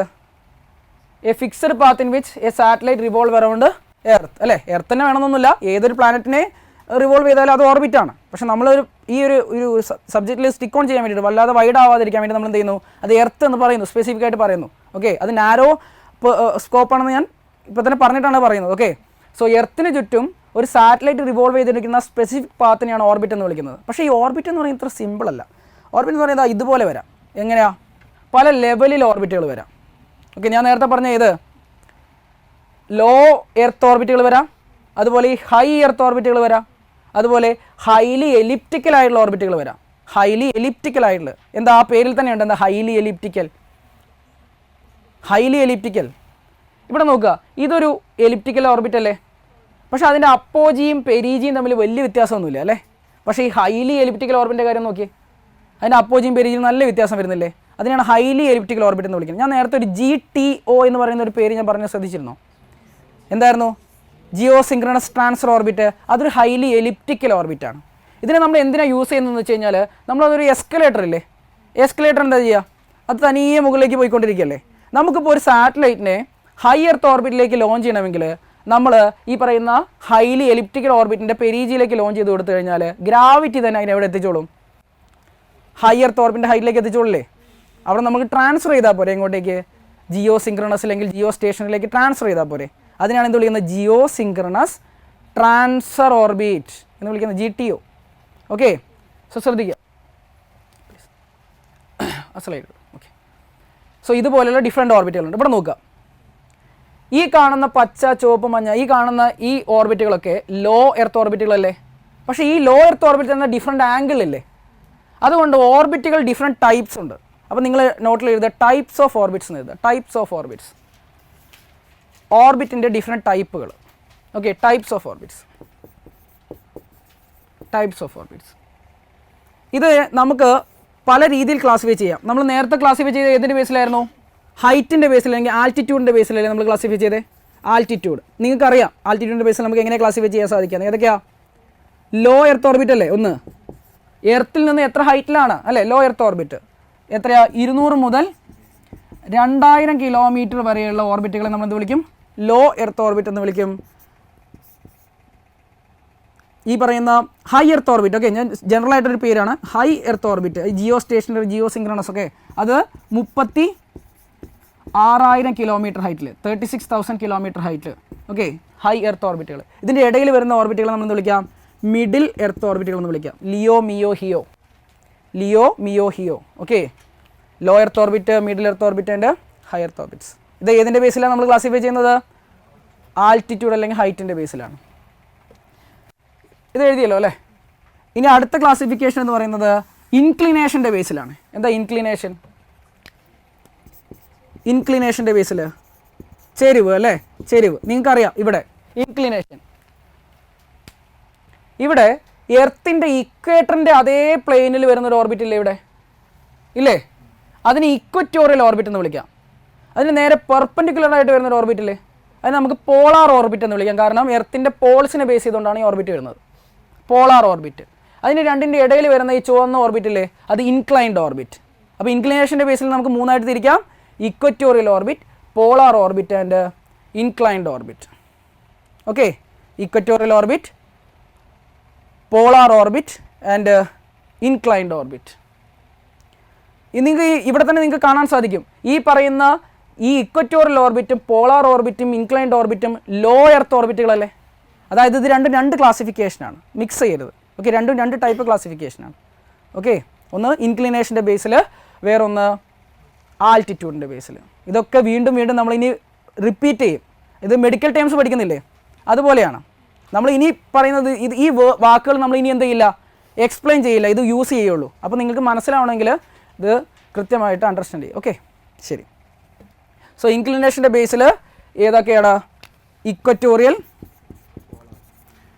Polar, inclined. ഓക്കെ, ശരി. ഇതൊക്കെ ബേസിക്സ് ആണ്, മനസ്സിലാക്കുക.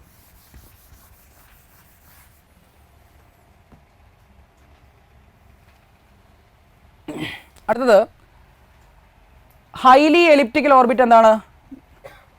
ഇപ്പോൾ പറഞ്ഞിട്ടേ ഉള്ളൂ. എന്താണ്? In orbit in which the apogee and perigee has large difference അല്ലേ? അപ്പോജിയും പെരിജിയും തമ്മിൽ വലിയ വ്യത്യാസമുള്ള ഓർബിറ്റുകളെ നമ്മൾ എന്ത് വിളിക്കുന്നത്? ഹൈലി എലിപ്റ്റിക്കൽ ഓർബിറ്റ് എന്ന് വിളിക്കുന്നത് അല്ലേ? അതിൻ്റെ പെരിജി എന്ന് പറയുന്ന ഓൾമോസ്റ്റ് എവിടെയാണ്? ലോ എർത്ത് ഓർബിറ്റിലാണ്. അതിൻ്റെ അപ്പോജി എന്ന് പറയുന്നതോ ഹൈ എർത്ത് ഓർബിറ്റിൻ്റെ അടുത്ത് വരും. ഓക്കെ, നമ്മളതിനെ യൂസ് ചെയ്യുന്നത് എന്തിനു വേണ്ടിയിട്ടാണ്? ഈ കമ്മ്യൂണിക്കേഷൻ സാറ്റലൈറ്റ്സ് ഒക്കെ ലോഞ്ച് ചെയ്യാൻ നമ്മൾ ഈ 36,000 കിലോമീറ്റർ മുകളിലേക്ക് കൊണ്ടുപോയിട്ടല്ല ലോഞ്ച് ചെയ്യുന്നത്. എവിടെയാണ്? നമ്മളൊരു ഹൈലി എലിപ്റ്റിക്കൽ ആയിട്ടുള്ള ഒരു ഓർബിറ്റിലേക്കാണ് ലോഞ്ച് ചെയ്യുന്നത്, GTO. ഓക്കെ, അവിടെ നിന്ന് നമ്മൾ എങ്ങോട്ടേക്ക് ട്രാൻസ്ഫർ ചെയ്യുക? ഈ പറയുന്ന ജിയോ സിങ്ക്രണസ് ഓർബിറ്റിലേക്ക് ട്രാൻസ്ഫർ ചെയ്യുകയാണ് ചെയ്യുക. ഓക്കെ, ശരി. ഇതാണ് polar orbit, inclined orbit, equatorial orbit. ഇതൊക്കെ പറഞ്ഞതാണ്. ഓക്കെ, പോളാർ ഓർബിറ്റിൻ്റെ പ്രത്യേകത ശ്രദ്ധിച്ചോ? ഈ പോളാർ ഓർബിറ്റിലൊരു സാറ്റലൈറ്റ് ഉണ്ടെങ്കിൽ ഇത് സ്കാൻ ചെയ്തുകൊണ്ടിരിക്കുന്നതിനനുസരിച്ച് എർത്ത് എന്ത് ചെയ്തുകൊണ്ടിരിക്കുന്നുണ്ട്? റൊട്ടേറ്റ് ചെയ്തുകൊണ്ടിരിക്കുന്നുണ്ട്. അതായത് പോളാർ ഓർബിറ്റിലെ സാറ്റലൈറ്റ്സ് പ്രധാനമായിട്ട് ഉപയോഗിക്കാൻ കഴിയും എന്തിനു വേണ്ടിയിട്ടാണ്? എർത്ത് ഒബ്സർവേഷൻ, മാപ്പിംഗ്, ഇതിനൊക്കെ വേണ്ടിയിട്ടാണ്. അതായത് PSLV, polar satellite launch vehicle, അത് ലോഞ്ച് ചെയ്യുന്ന സാറ്റലൈറ്റ്സ് പ്രധാനമായിട്ട് അപ്പോൾ എന്തിനു വേണ്ടിയുള്ളതായിരിക്കും? Mapping, earth ഒബ്സർവേഷനൊക്കെ വേണ്ടിയുള്ളതായിരിക്കും. കാരണം PSLVക്ക് എവിടേക്ക് ലോഞ്ച് ചെയ്യാൻ സാധിക്കുള്ളൂ? ലോ എർത്ത് ഓർബിറ്റിലേക്ക് ലോഞ്ച് ചെയ്യാൻ സാധിക്കുള്ളൂ. പോളാർ ഓർബിറ്റിലാണ് ലോഞ്ച് ചെയ്യുന്നത്. ഓക്കെ, സോ ഈ കാർട്ടോഗ്രഫി, മാപ്പിങ്ങിനല്ലേ, അത് എങ്ങോട്ടേക്കായിരിക്കും ലോഞ്ച് ചെയ്യുന്നുണ്ടാവുക? നിങ്ങൾ തന്നെ പറ. പോളാർ ഓർബിറ്റിലേക്കായിരിക്കില്ലേ? ഓക്കെ ആണോ? യെസ്, അത്രയേ ഉള്ളൂ. അതായത് നമ്മൾ ചില കൺസെപ്റ്റുകൾ പഠിച്ചു കഴിഞ്ഞാൽ പിന്നെ ഓരോ ഫാക്ട് ബൈ ഫാക്ട് എന്ത് ചെയ്യേണ്ട കാര്യമില്ല, പഠിക്കേണ്ട കാര്യമില്ല. അത് അങ്ങനെ വരൂ എന്ന് നമുക്കറിയാം. ഓക്കെ, ശരി. സോ ലോ എർത്ത് ഓർബിറ്റ്, അതുപോലെ തന്നെ ജിയോ സിങ്ക്രണസ് ഓർബിറ്റ്. ഓക്കെ, ഈ രണ്ട് വാക്കുകളും നിങ്ങൾ പഠിക്കണം. Geostationary and geosynchronous orbits. Geostationary and geosynchronous orbits. Okay, നിങ്ങൾ പറ, എന്താണ് geosynchronous orbit? Geosynchronous orbits. Geosynchronous, ഭൂമിയുടെ അതെ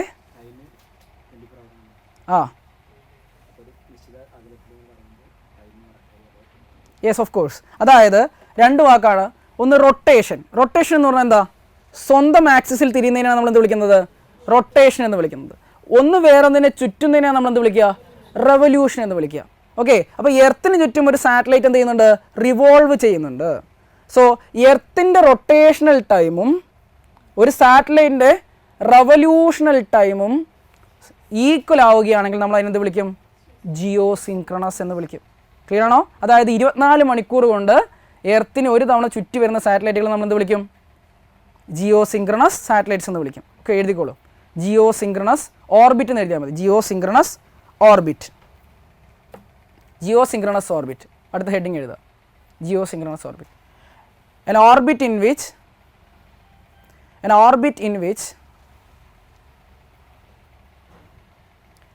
rotational period of Earth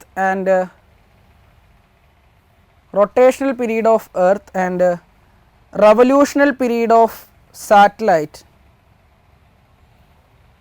are the same. എർത്തിൻ്റെ റൊട്ടേഷണൽ പീരീഡും സാറ്റലൈറ്റിൻ്റെ റവല്യൂഷണൽ പീരീഡും സെയിം ആയാൽ അതിനെ നമ്മൾ ജിയോ സിങ്ക്രണസ് എന്ന് വിളിക്കും. അതായത് 24 മണിക്കൂർ കൊണ്ട് എന്ത് ചെയ്താൽ മതി? എർത്തിനെ ചുറ്റി വന്നാൽ മതി. അതായത് അവിടെ തന്നെ നിൽക്കണമെന്നില്ല, ഒരു പോയിന്റിൽ തന്നെ നിൽക്കണമെന്നില്ല. ഇന്ന് 5 മണിക്ക് നമ്മൾ ഒരു പൊസിഷനിൽ കണ്ട സാറ്റലൈറ്റ് അടുത്ത ദിവസം വൈകുന്നേരം ആ സമയത്ത് 5 മണിക്ക് അവിടെ തന്നെ വന്ന് നിൽക്കും. അതാണ് എന്ത്? ജിയോ സിങ്ക്രണസ്. സെയിം എന്താണ്? ടൈമാണ്. അതായത് അവിടെ തന്നെ നിൽക്കുമല്ല, അതിനെയാണ് അവിടെ തന്നെ നിൽക്കുകയാണെങ്കിൽ നമ്മൾ അതിനെ നിൽക്കുന്നതായിട്ട് തോന്നുകയാണെങ്കിൽ നമ്മൾ അതിനെ വിളിക്കുന്നത് എന്താണ്? ജിയോ സ്റ്റേഷനറിയാണ്. ഓക്കെ, സോ ജിയോ സിങ്ക്രണസ് എന്താണ്? റൊട്ടേഷണൽ പീരീഡ് ഓഫ് എർത്തും റവല്യൂഷണൽ പീരീഡ് ഓഫ് സാറ്റലൈറ്റും സെയിം ആണെങ്കിൽ നമ്മൾ അതിനെ ജിയോ സിങ്ക്രണസ് എന്ന് വിളിക്കും. ഇതൊരു ഹൈ എർത്ത് ഓർബിറ്റ്, അതായത് 36,000 കിലോമീറ്റർ ഹൈറ്റിലായിരിക്കും ജിയോ സിങ്ക്രണസ് എന്ന് പറയുന്നത്. ഓക്കെ, 36,000 ഓൾമോസ്റ്റ് 36,000 കിലോമീറ്റർ ഹൈറ്റിലാണ് ജിയോ സിങ്ക്രണസ് ഓർബിറ്റ് ഉള്ളത്. ഓക്കെ, നെക്സ്റ്റ് ഹെഡിങ് ആണ് geostationary orbit. Geostationary orbit ആ പേരിൽ തന്നെയുണ്ട്. എന്താണ്? എർത്തിലെ ഒരു പോയിന്റുമായിട്ട് കമ്പയർ ചെയ്യുമ്പോൾ ഈ സാറ്റലൈറ്റ് എവിടെയായിരിക്കും? ഒരു സ്റ്റേഷനറി പൊസിഷനിലായിരിക്കും. അങ്ങനെ വേണമെങ്കിൽ എന്താണ് ചെയ്യേണ്ടത്? എന്തൊക്കെയായിരിക്കാം കണ്ടീഷൻസ്? എന്തൊക്കെയായിരിക്കണം കണ്ടീഷൻസ്? നിങ്ങൾ തന്നെ പറ.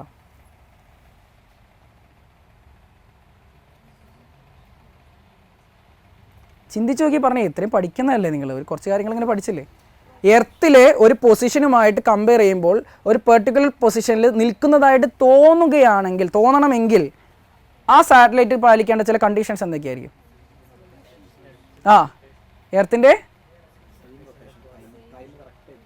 ടൈം കറക്റ്റ് ആവണമെങ്കിൽ അപ്പോൾ എന്താണ് സാധനം? ടൈം കറക്റ്റ് ആണെങ്കിൽ നമ്മൾ അതിനെന്താ വിളിക്കുക? ഇപ്പം നമ്മൾ പറഞ്ഞിട്ടല്ലേ ഉള്ളൂ. എന്താ? ജിയോ സിങ്ക്രണസ് അല്ലേ അത്? പക്ഷെ ജിയോ സ്റ്റേഷനറി ആവണമെങ്കിൽ എന്താണ്? ജിയോ സ്റ്റേഷനറി ആവാൻ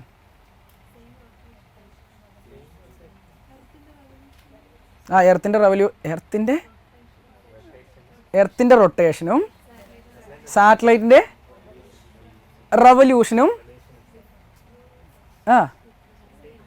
സെയിം ആയിരിക്കണം. അതല്ലേ ജിയോ സിങ്ക്രണസ്? ഞാൻ ചോദിച്ച ജിയോ സ്റ്റേഷനറി അല്ലേ?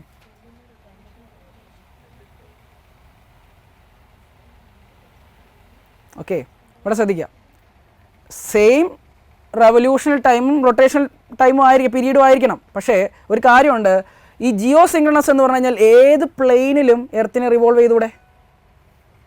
എർത്ത് ഇങ്ങനെ തിരിഞ്ഞുകൊണ്ടിരിക്കുന്നു, ഇതിന് ഇങ്ങനെ റിവോൾവ് ചെയ്താൽ 24 മണിക്കൂർ കൊണ്ട് കറങ്ങി വന്നാൽ പോരെ? അതാണല്ലോ ജിയോ സിങ്ക്രണസ് എന്ന് പറഞ്ഞു കഴിഞ്ഞാൽ. പക്ഷേ ജിയോ സ്റ്റേഷനറി ആവണമെങ്കിൽ എർത്ത് തിരിയുന്ന അതേ പ്ലെയിനിൽ തിരിയണം. അതായത് ഇപ്പോൾ ഇതാണ് എർത്തെങ്കിൽ, ഇതാണ് ആ സാറ്റലൈറ്റ് എങ്കിൽ, എർത്ത് ഒരു പോയിന്റിൽ നോക്കുമ്പോൾ അത് അവിടെ തന്നെ നിൽക്കണമെങ്കിൽ എർത്ത് തിരിയുന്ന അതേ പോയിന്റിൽ തിരിയണ്ടേ? ഇവിടെ നോക്കുമ്പോൾ ഇത് മാറാൻ പാടില്ലെങ്കിൽ എർത്ത് തിരിയുന്ന അതേ പ്ലെയിനിൽ തിരിയണം. എർത്ത് തിരിയുന്ന പ്ലെയിനാണ് ഇത് equatorial plane. So what is geostationary orbit? It's a special case of geosynchronous orbit in which the satellite is in the orbit is in equatorial plane. അതായത് ഇക്വറ്റോറിയൽ പ്ലെയിനിലുള്ള ഒരു ജിയോ സിങ്ക്രണസ് ഓർബിറ്റാണ് ഏത്? Geostationary orbit. ഈ concept കിട്ടാത്ത ആരെങ്കിലും ഉണ്ടോ? ഒന്നുകൂടെ പറയാം. ജിയോ സ്റ്റേഷനറി ഓർബിറ്റ് എന്ന് പറയുന്നത് എന്താണ്? It's a special case of geosynchronous orbit. In which the orbit is in equatorial plane.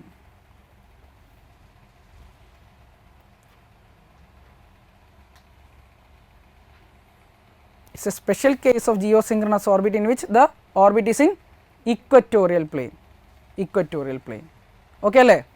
Clear ആണോ? ഞാൻ പറയാൻ പോകണം. നിങ്ങളൊരു കാര്യം ആലോചിക്കുക. ആ ഓർബിറ്റ് എന്ന് പറയുന്നത് വല്ലാണ്ട് എലിപ്റ്റിക്കലായാൽ ആ ജിയോ സ്റ്റേഷനറി ആവുമോ? ആ ഓർബിറ്റ് ഒരുപാട് എലിപ്റ്റിക്കലായിട്ടുള്ള ഒരു ഓർബിറ്റ് ഷേപ്പ് ആണെങ്കിൽ അതിന് ജിയോ സ്റ്റേഷനറി ആവാൻ പറ്റില്ല. കാരണം അപ്പോജിയിലും പെരിജിയിലും വ്യത്യാസം വരില്ലേ? അപ്പോൾ അത് മൂവ് ചെയ്യുന്നതായിട്ട് നമുക്ക് ഫീൽ ചെയ്യില്ലേ? അതുകൊണ്ട് ഈ ജിയോ സ്റ്റേഷനറി ഓർബിറ്റ് എന്ന് പറയുന്നത് ഫെയർലി സർക്കുലാർ ആയിരിക്കും. അതൊക്കെ പോയിൻ്റാണ്. ഓക്കെ, ജിയോ സ്റ്റേഷനറി ഓർബിറ്റ് എന്ന് പറയുന്നത് ഫെയർലി സർക്കുലാർ ഓർബിറ്റ് ആയിരിക്കും. മാത്രമല്ല നിങ്ങൾക്കറിയാലോ, ഇത് ഹൈ എർത്ത് ഓർബിറ്റാണ്. അതായത് 36,000 കിലോമീറ്റർ മുകളിലാണ് ഇതൊക്കെ വരുന്നത്. ഓക്കെ, നിങ്ങളുടെ വീട്ടിലൊക്കെ D2H ഇല്ലേ? ഡയറക്റ്റ് ടു ഹോം ഇല്ലേ? അതിനൊരു ആൻറ്റിന ഇല്ലേ? ആ ആൻറ്റിന നിങ്ങൾ പ്ലേസ് ചെയ്ത് കഴിഞ്ഞിട്ട് ഒരു സാറ്റലൈറ്റിൻ്റെ നേരെ പ്ലേസ് ചെയ്യുന്നതല്ലേ ആണ്. ഈ സാറ്റലൈറ്റ് എങ്ങാനും അങ്ങോട്ടും ഇങ്ങോട്ടും മൂവ് ചെയ്യുന്ന സാറ്റലൈറ്റ് ആയിരുന്നെങ്കിൽ നിങ്ങളുടെ ആൻറ്റിന ഇങ്ങോട്ടും മൂവ് ചെയ്തുകൊണ്ടിരിക്കണ്ടേ? മനസ്സിലാവുന്നുണ്ടോ? അത് അങ്ങനെ ചെയ്യാതിരിക്കണമെങ്കിൽ ആ സാറ്റലൈറ്റ് അവിടെ പെർട്ടിക്കുലർ ലൊക്കേഷനിൽ നിൽക്കുന്നതായിട്ട് ഫീൽ ചെയ്യണ്ടേ? അപ്പോൾ ജിയോ സ്റ്റേഷനറി ഓർബിറ്റുകളുടെ പ്രധാനപ്പെട്ട ആപ്ലിക്കേഷൻ എന്താ? കമ്മ്യൂണിക്കേഷനാണ്. അതായത് കമ്മ്യൂണിക്കേഷൻ സാറ്റലൈറ്റ്സ് പ്രധാനമായിട്ട് ഉപയോഗിക്കുന്നത് ജിയോ സ്റ്റേഷനറി, ജിയോ സിങ്ക്രണസ് ഓർബിറ്റുകളാണ്. എർത്ത് ഒബ്സർവേഷന് വേണ്ടി നമ്മൾ ലോഞ്ച് ചെയ്യുന്ന സാറ്റലൈറ്റ്സ് പ്രധാനമായിട്ട് നമ്മൾ ലോഞ്ച് ചെയ്യുന്നത് ലോ എർത്ത് ഓർബിറ്റിലേക്കാണ്. അതിൽ തന്നെ polar orbit, sun synchronous orbit എന്നൊക്കെ പറയും. അതൊക്കെയാണ് പ്രധാനമായിട്ടും മാപ്പിങ്ങിനും എർത്ത് ഒബ്സർവേഷന് വേണ്ടിയിട്ട് വരുന്നത്. നിങ്ങൾക്കറിയാലോ GSLV എന്ന് പറയുന്ന ലോഞ്ച് വെഹിക്കിൾ, അതിൻ്റെ പേരെന്താ? Geosynchronous satellite launch vehicle. PSLVയുടെ പേരെന്താ? Polar satellite launch vehicle. നിങ്ങൾ തന്നെ പറ. PSLV ലോഞ്ച് ചെയ്യുന്ന സാറ്റലൈറ്റ്സ് പ്രധാനമായിട്ട് എന്തിനു വേണ്ടി ഉപയോഗിക്കുന്ന സാറ്റലൈറ്റ്സ് ആയിരിക്കും? മാപ്പിംഗ്, എർത്ത് ഒബ്സർവേഷൻ, ഇതൊക്കെ വേണ്ടിയിട്ടായിരിക്കും. GSLV ലോഞ്ച് ചെയ്യുന്നത് എന്തിനു വേണ്ടിയുള്ളതായിരിക്കും? കമ്മ്യൂണിക്കേഷൻ സാറ്റലൈറ്റ്സ് ആയിരിക്കും പ്രധാനമായിട്ടും. ഓക്കെ ആണോ? അപ്പോൾ ഇതൊക്കെ നിങ്ങൾക്ക് ഒന്നിൻ്റെ മുകളിൽ എന്ത് ചെയ്യാം, ആഡ് ചെയ്ത് പഠിക്കാൻ പറ്റുന്ന കാര്യങ്ങളാണ്. ഒന്നും പെർട്ടിക്കുലറായിട്ട് പഠിക്കേണ്ട കാര്യമില്ല. അതാണ് ഞാൻ പറഞ്ഞ കൺസെപ്റ്റ് എന്ന് പറയുന്നത് വളരെ ഇമ്പോർട്ടൻ്റ് ആണെന്ന് പറയുന്നത്. ഓക്കെ അല്ലേ? ശരി, നമുക്ക് ഒന്ന് രണ്ട് കാര്യം കൂടി പറഞ്ഞിട്ട് നമുക്ക് വൈൻഡ് അപ്പ് ചെയ്യാനുള്ള ടൈമായി ശ്രദ്ധിക്കാം. Okay, geostationary, geosynchronous. ഞാനൊരു സ്റ്റേറ്റ്മെൻറ്റ് പറയട്ടെ, ശരിയാണോ തെറ്റാണോ നിങ്ങൾ തന്നെ പറ. There is only one geostationary satellite and geostationary orbit and there are many geosynchronous orbits. എന്നോട് പറയാം, there is only one geostationary orbit and there are many geosynchronous orbits. ശരിയാണോ തെറ്റാണോ? ശരിയാണ്. എന്തുകൊണ്ട്? ജിയോ സ്റ്റേഷനറി എന്ന് പറയുന്നത് എന്താണ്?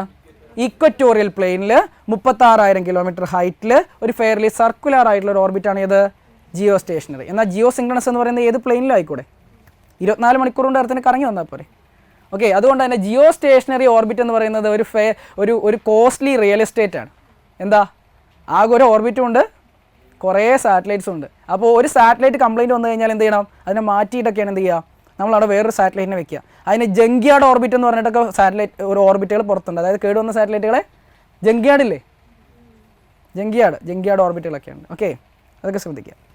സോ ഇത്രയൊക്കെയാണ് ബേസിക് ആയിട്ട് പറയാനുള്ളത്. ഇതൊക്കെ നിങ്ങൾക്ക് അറിയാമെങ്കിൽ എനിക്ക് എന്ത് പറയാൻ പറ്റുള്ളൂ, ഇനി ISROയുടെ ആക്ടിവിറ്റീസ് അച്ചീവ്മെൻറ്റ്സ് ഒക്കെ പെട്ടെന്ന് പറയാൻ സാധിക്കുള്ളൂ. അല്ലെങ്കിൽ ഓരോ ടേമും ഞാൻ എക്സ്പ്ലെയിൻ ചെയ്യേണ്ടി വരും. ഓക്കെ, ശ്രദ്ധിക്കുക. So geostationary orbit, okay, fixed position of satellite related to earth. Okay, അത് ഇങ്ങനെയാണ് സംഭവിക്കുന്നത്. ഇതാ കണ്ടോ, എന്താണ്? നമ്മൾ റിവോൾവ് ചെയ്യുന്ന അനുസരിച്ചിട്ട് നമ്മൾ ഉണ്ട്, അതാണ് നമ്മളൊരു പൊസിഷൻ അനുസരിച്ചിട്ട് അത് മാറുന്നില്ല എന്നേ ഉള്ളൂ. എന്ന് വെച്ചാൽ അത് കറങ്ങുന്നില്ല എന്നാണോ? അല്ല. ഓക്കെ, അതാണ് ജിയോ സ്റ്റേഷനറി സാറ്റലൈറ്റ് എന്ന് പറയും. ഓക്കെ, നിങ്ങൾ ശ്രദ്ധിക്കുക. ആക്ച്വൽ സിറ്റുവേഷൻ ഇതാ, എർത്തിൻ്റെ ചുറ്റും 9,000 മോർ ദാൻ 9,000 സാറ്റലൈറ്റ്സ് ഉണ്ട്. ഇതിൽ ഓൾമോസ്റ്റ് 2,000 സാറ്റലൈറ്റ്സ് മാത്രമേ വർക്കിംഗ് ആയിട്ടുള്ളൂ. ബാക്കിയൊക്കെ എന്താണ്?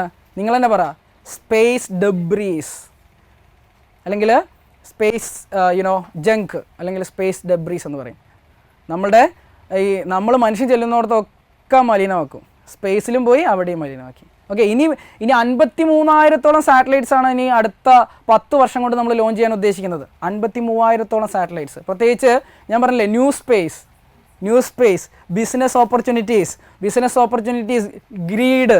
അപ്പോൾ പിന്നെ നമ്മൾ എന്ത് ചെയ്യും? കൂടുതൽ സാറ്റലൈറ്റ്സ് ലോഞ്ച് ചെയ്തുകൊണ്ടിരിക്കും. ഇതിൻ്റെ ഒക്കെ ഒരു ബുദ്ധിമുട്ട് എന്താ? നിങ്ങളൊന്ന് ആലോചിച്ച് നോക്കിയേ. ഇവിടെ ഏറ്റവും കൂടുതൽ കോൺസെൻട്രേഷൻ ഓഫ് സാറ്റലൈറ്റ്സ് എവിടെയാണ് വരുന്നത്? എർത്തിൻ്റെ നിയർ എർത്ത് അല്ലേ, ലോ എർത്ത് ഓർബിറ്റിലല്ലേ? അതിന് കാരണം എന്താ?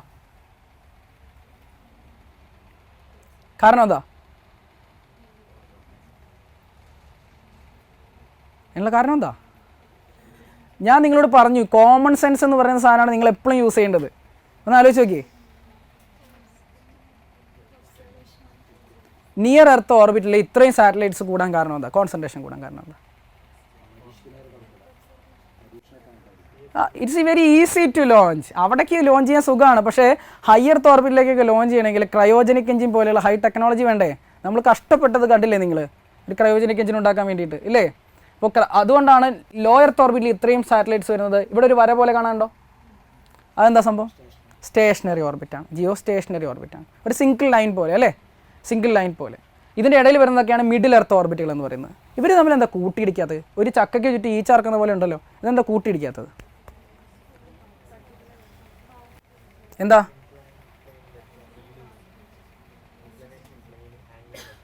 ഓരോരുത്തർക്കും അവരുടേതായ സ്പെസിഫിക് ആയിട്ടുള്ള ഓർബിറ്റ് ഉണ്ട്. ഓരോ ഓർബിറ്റിനും സ്പെസിഫിക് ആയിട്ട് എന്തുണ്ട്? ഓർബിറ്റൽ വെലോസിറ്റി ഉണ്ട്. ഒരു ബസ്സിലിരിക്കുന്ന ഒരു 30 പേര്, അവർ 30 പേര് ഒരു 60 km/h സ്പീഡിലല്ലേ പോയിക്കൊണ്ടിരിക്കുന്നത്. അവർ കൂട്ടിയിടിക്കുന്നുണ്ടോ? ഇല്ല. കാരണം എന്താ? അവർ തമ്മിൽ റിലേറ്റീവ് മോഷൻ ഇല്ല.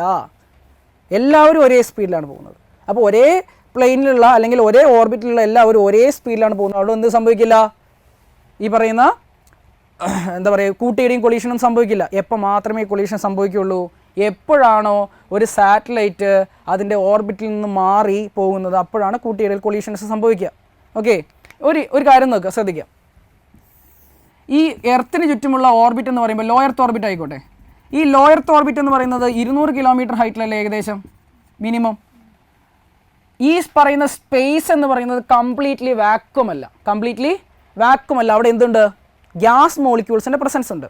അപ്പോൾ ഇത്രയും സ്പീഡിൽ more than A speed of A bullet പോകുന്ന ഈ സാറ്റലൈറ്റ് എപ്പോഴും എന്ത് ചെയ്തുകൊണ്ടിരിക്കും?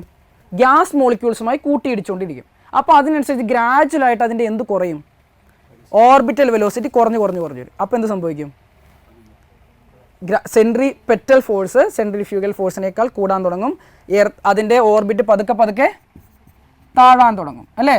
അതിനെയാണ് ഓർബിറ്റൽ ഡീകേ എന്ന് വിളിക്കുക. ഓർബിറ്റൽ ഡീകേ എന്താണ്? Gradual degradation of orbital height due to frequent collision with gas molecules. അതാണ് ഏത്? Orbital decay.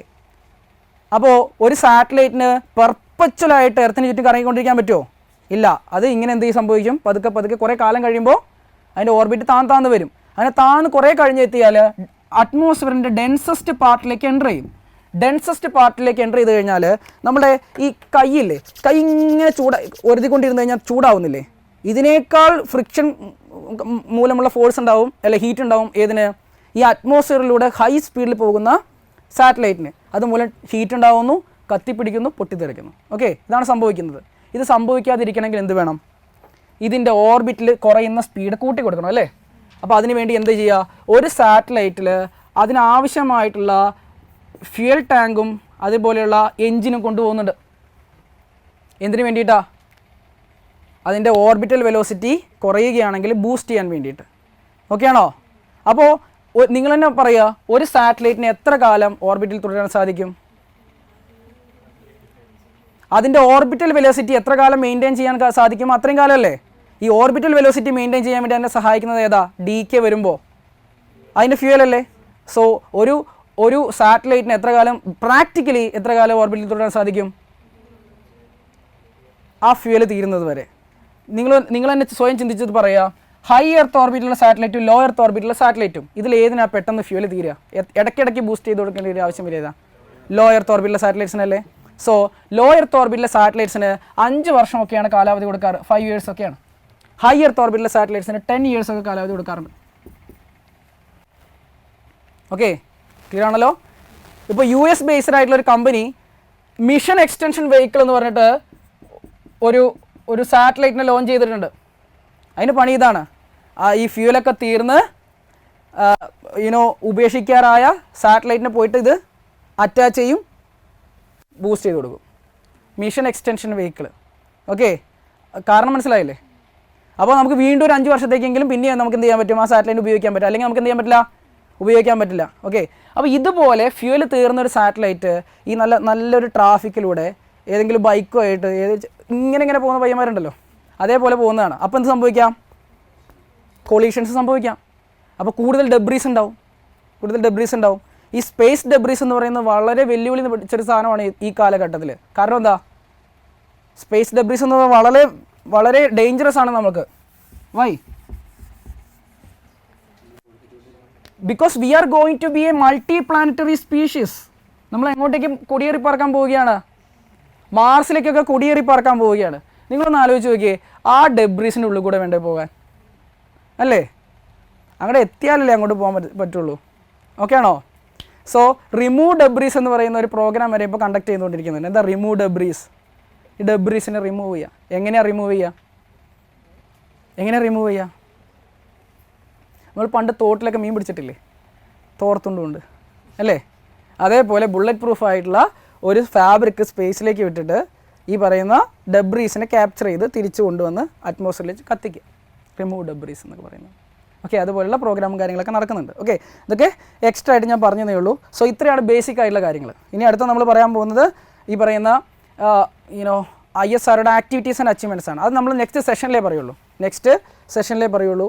ഇതൊക്കെയാണ് ഞാൻ നേരത്തെ പറഞ്ഞ കാര്യങ്ങൾ. ഓക്കെ, ഒരു സാറ്റലൈറ്റിൻ്റെ എന്ന് പറയുന്നത്. ഇതുകൂടി പറഞ്ഞിട്ട് നമുക്ക് നിർത്താം. ഇത് ഇങ്ങനെയാണ് നമ്മൾ എന്ത് ചെയ്യുന്നത്? ഒരു സാറ്റലൈറ്റിനെ ലോഞ്ച് ചെയ്യുന്നത്. ഓക്കെ, ഇങ്ങനെയാണ് സാറ്റലൈറ്റ് ലോഞ്ച് ചെയ്യുന്നത്. ഒരു പെർട്ടിക്കുലർ ഓർബിറ്റൽ വെലോസിറ്റി നമ്മൾ കൊടുക്കും. ഇത് PSLV സാറ്റലൈറ്റ്സിനെ ലോഞ്ച് ചെയ്യുന്നതാണ്. കാണുന്നുണ്ടോ? ഒരു പെർട്ടിക്കുലർ വെലോസിറ്റിയിൽ നമ്മൾ അതിനെ പുഷ് ചെയ്ത് വിടും. പിന്നെ അത് എർത്തിന് ചുറ്റും കറങ്ങിക്കൊണ്ടിരിക്കും. ഓക്കെ, സോ ഇത്രയാണ് ഉള്ളത്. ഇനി അടുത്തത് എന്താണ്? ISROയുടെ ആക്ടിവിറ്റീസ് ആൻഡ് അച്ചീവ്മെൻറ്റ്സ് ആണ്. അത് നെക്സ്റ്റ് സെഷനിൽ. ഓക്കെ, ശരി.